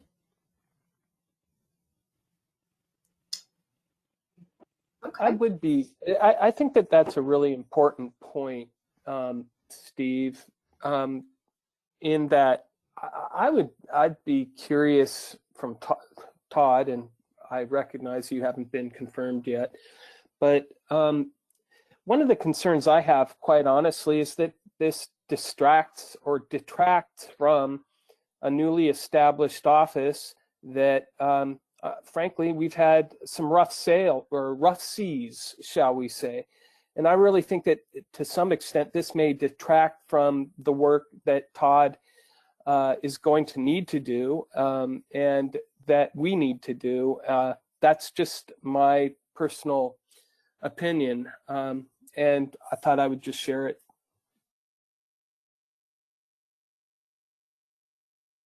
Thanks, Mark. It's Todd. Well, I don't want to sound hyperbolic, but I do have concerns about my abilities to carry out my core duties of advocate if this bill passes, even after I hire a deputy, which I would hope to do in the summer. If I'm confirmed, and once we know the status of the independence legislation, this would, I suspect, the reality is people don't go to court a lot on public records cases, but if you offer an option of binding arbitration in lieu of litigation that will still cost something, but likely be cheaper than going to court, I think you will see more of these cases, and this will become a large part of my duties. And I am concerned about mission creep and this just making it harder for me to do the other core duties of the office at the same time that I might be standing up an independent agency and taking on more staff. So that's other than that, this bill is somewhat revolutionary and proposes substantial changes to the current system. That's a conversation in and of its own right, but I do have serious concerns just about the ability of an advocate to carry this out while still doing their other duties under current conditions. Thank you, Todd. Steve has a suggestion. I just wanted to suggest that maybe we do as Les suggested, and maybe move on, come back to this when we have a fuller picture, because I'm not really ready to, I want to learn more from the horse's mouth, as it were. Yeah. Hey, this is Senator Thatcher. Can you hear me okay? We can. Okay, good. Hey, would it be less clunky rather than to force, and I don't know, inquisition, but have the representative come in and talk to the PRAC. You can offer that opportunity, but would it all be a little less unwieldy to just, as a board or commission, appoint Todd and or Stephanie to meet with the proponents and, you know, get the story and bring it back to the commission? That's a good suggestion. Thank you, Senator Thatcher. So moved.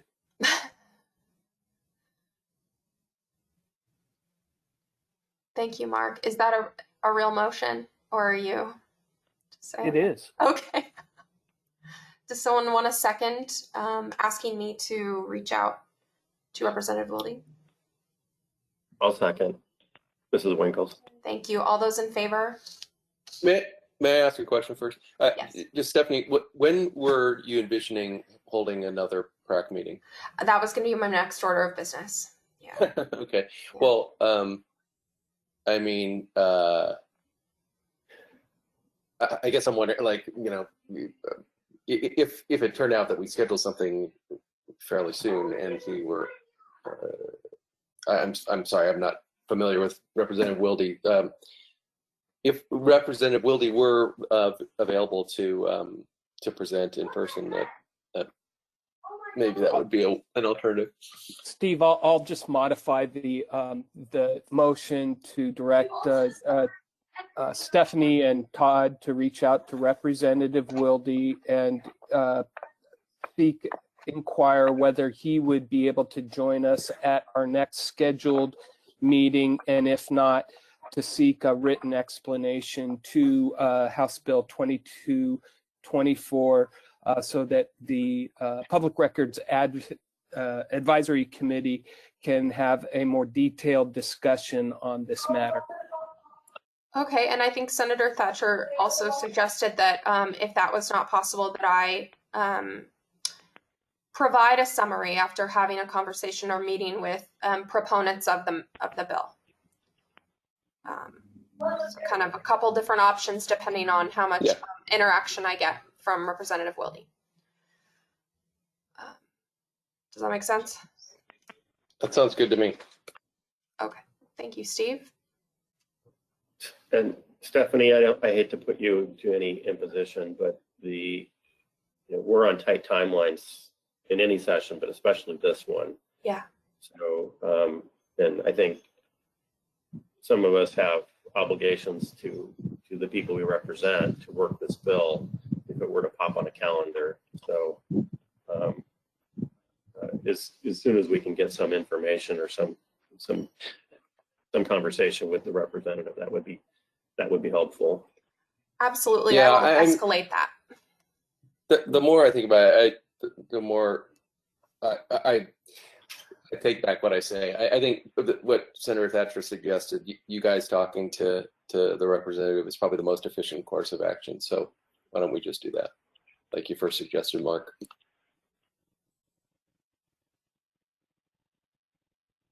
Okay. Mark, do you want to modify your motion? Do we really need a motion? I don't think Probably. so. Let's just go for it. Okay.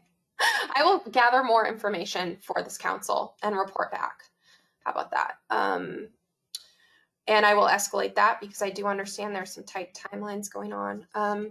So speaking of timelines, actually, before I move on, is there any member of the public who has comments about House Bill 2224? Just insofar as I will be getting more information, but I was just curious if anyone called in to speak about this today. No one did. Okay. Thank you.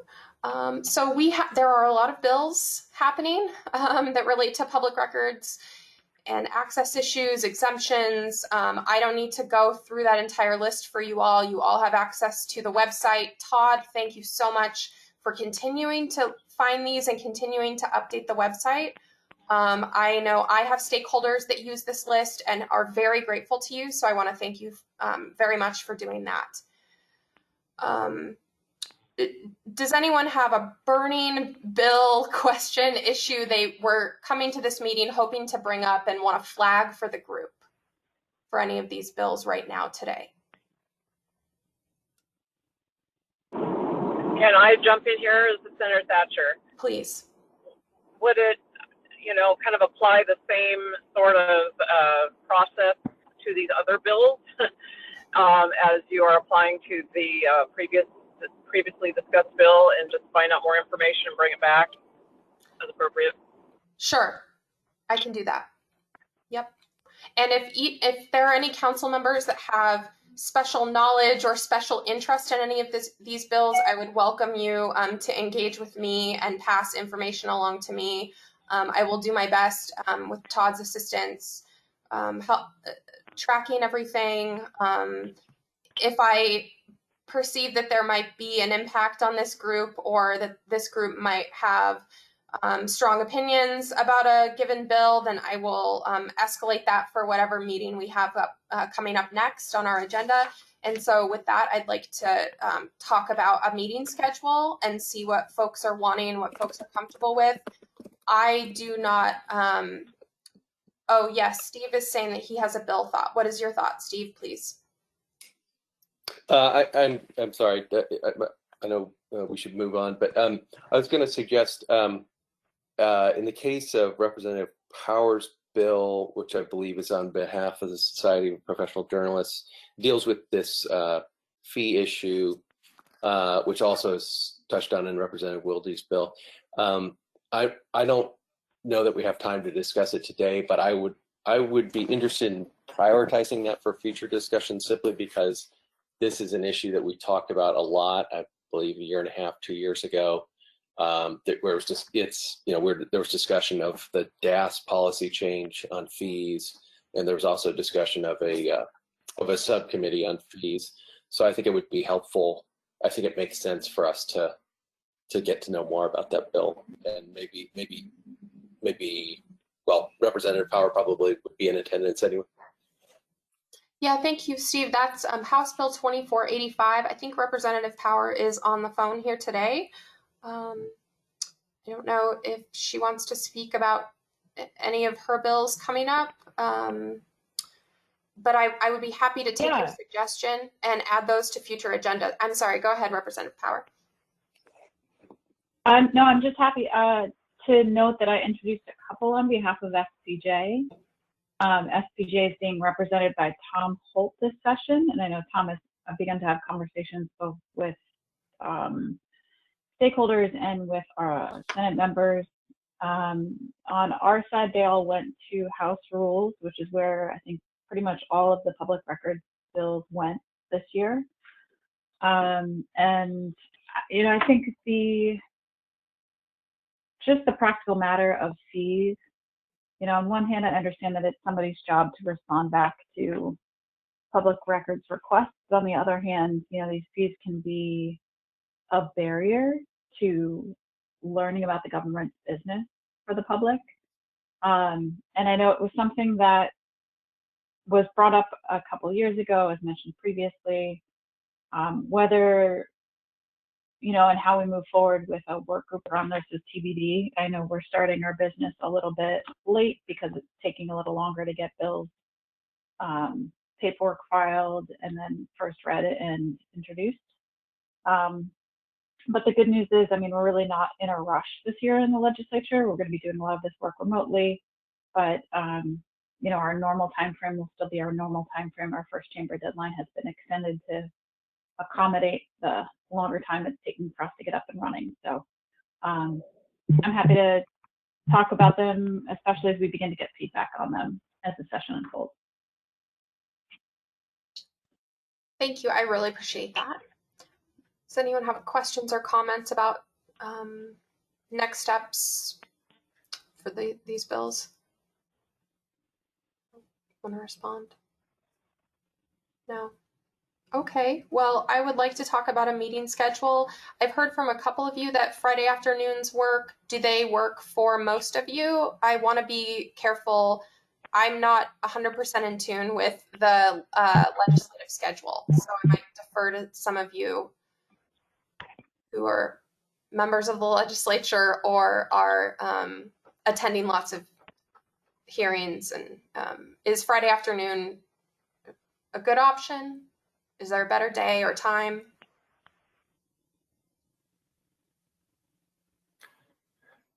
Friday afternoons generally work for me, but I do have a conflict one Friday a month, which apparently is pull up my calendar. Looks like the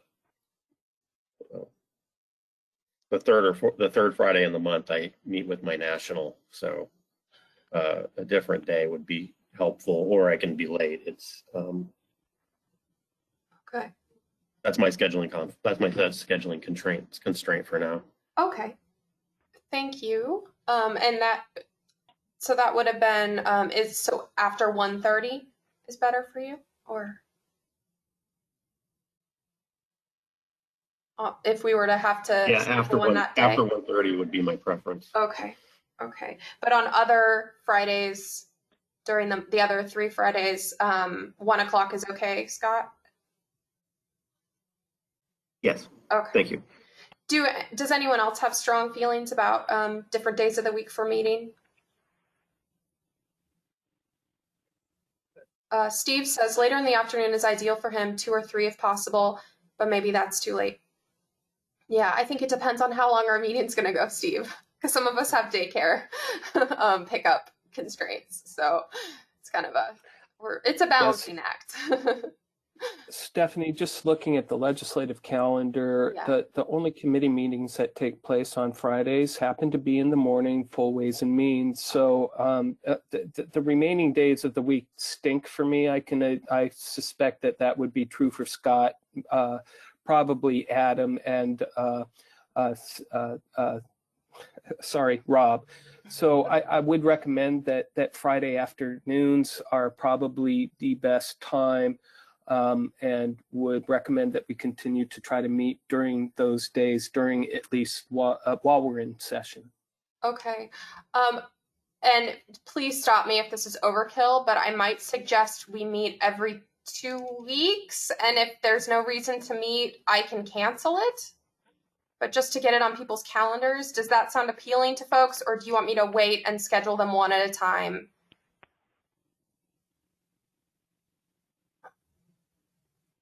How do people feel about that? Easier to take something off than it is to put something on. So Okay. I would say schedule them, and if we don't need them, I'll get a free 2 hours. Great. Thank you, Les.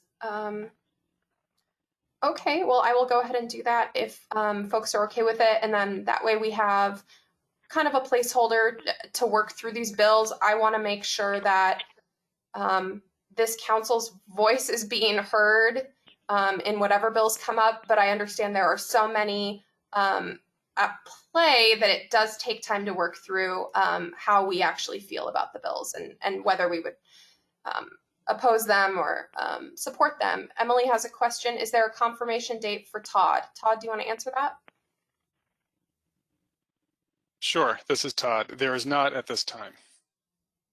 Great, thank you, Todd. Todd, do you have anything else you want to bring up or share? I don't know if you've had enough of the floor this time. I'm sorry. That's okay. I do. Just one thing. I was invited to speak at an informational meeting of the House Judiciary Civil Law Subcommittee, chaired by Rep. Power, on this coming Monday at 3:15. And I'll be providing an overview of the work of the council, my role as acting advocate, and the major issues I see in transparency and public access. Awesome. We're really looking forward to having you. And I will admit, when we scheduled that to have you come and speak, I thought there was a chance that we might be getting public records bills to judiciary, but they went elsewhere this year.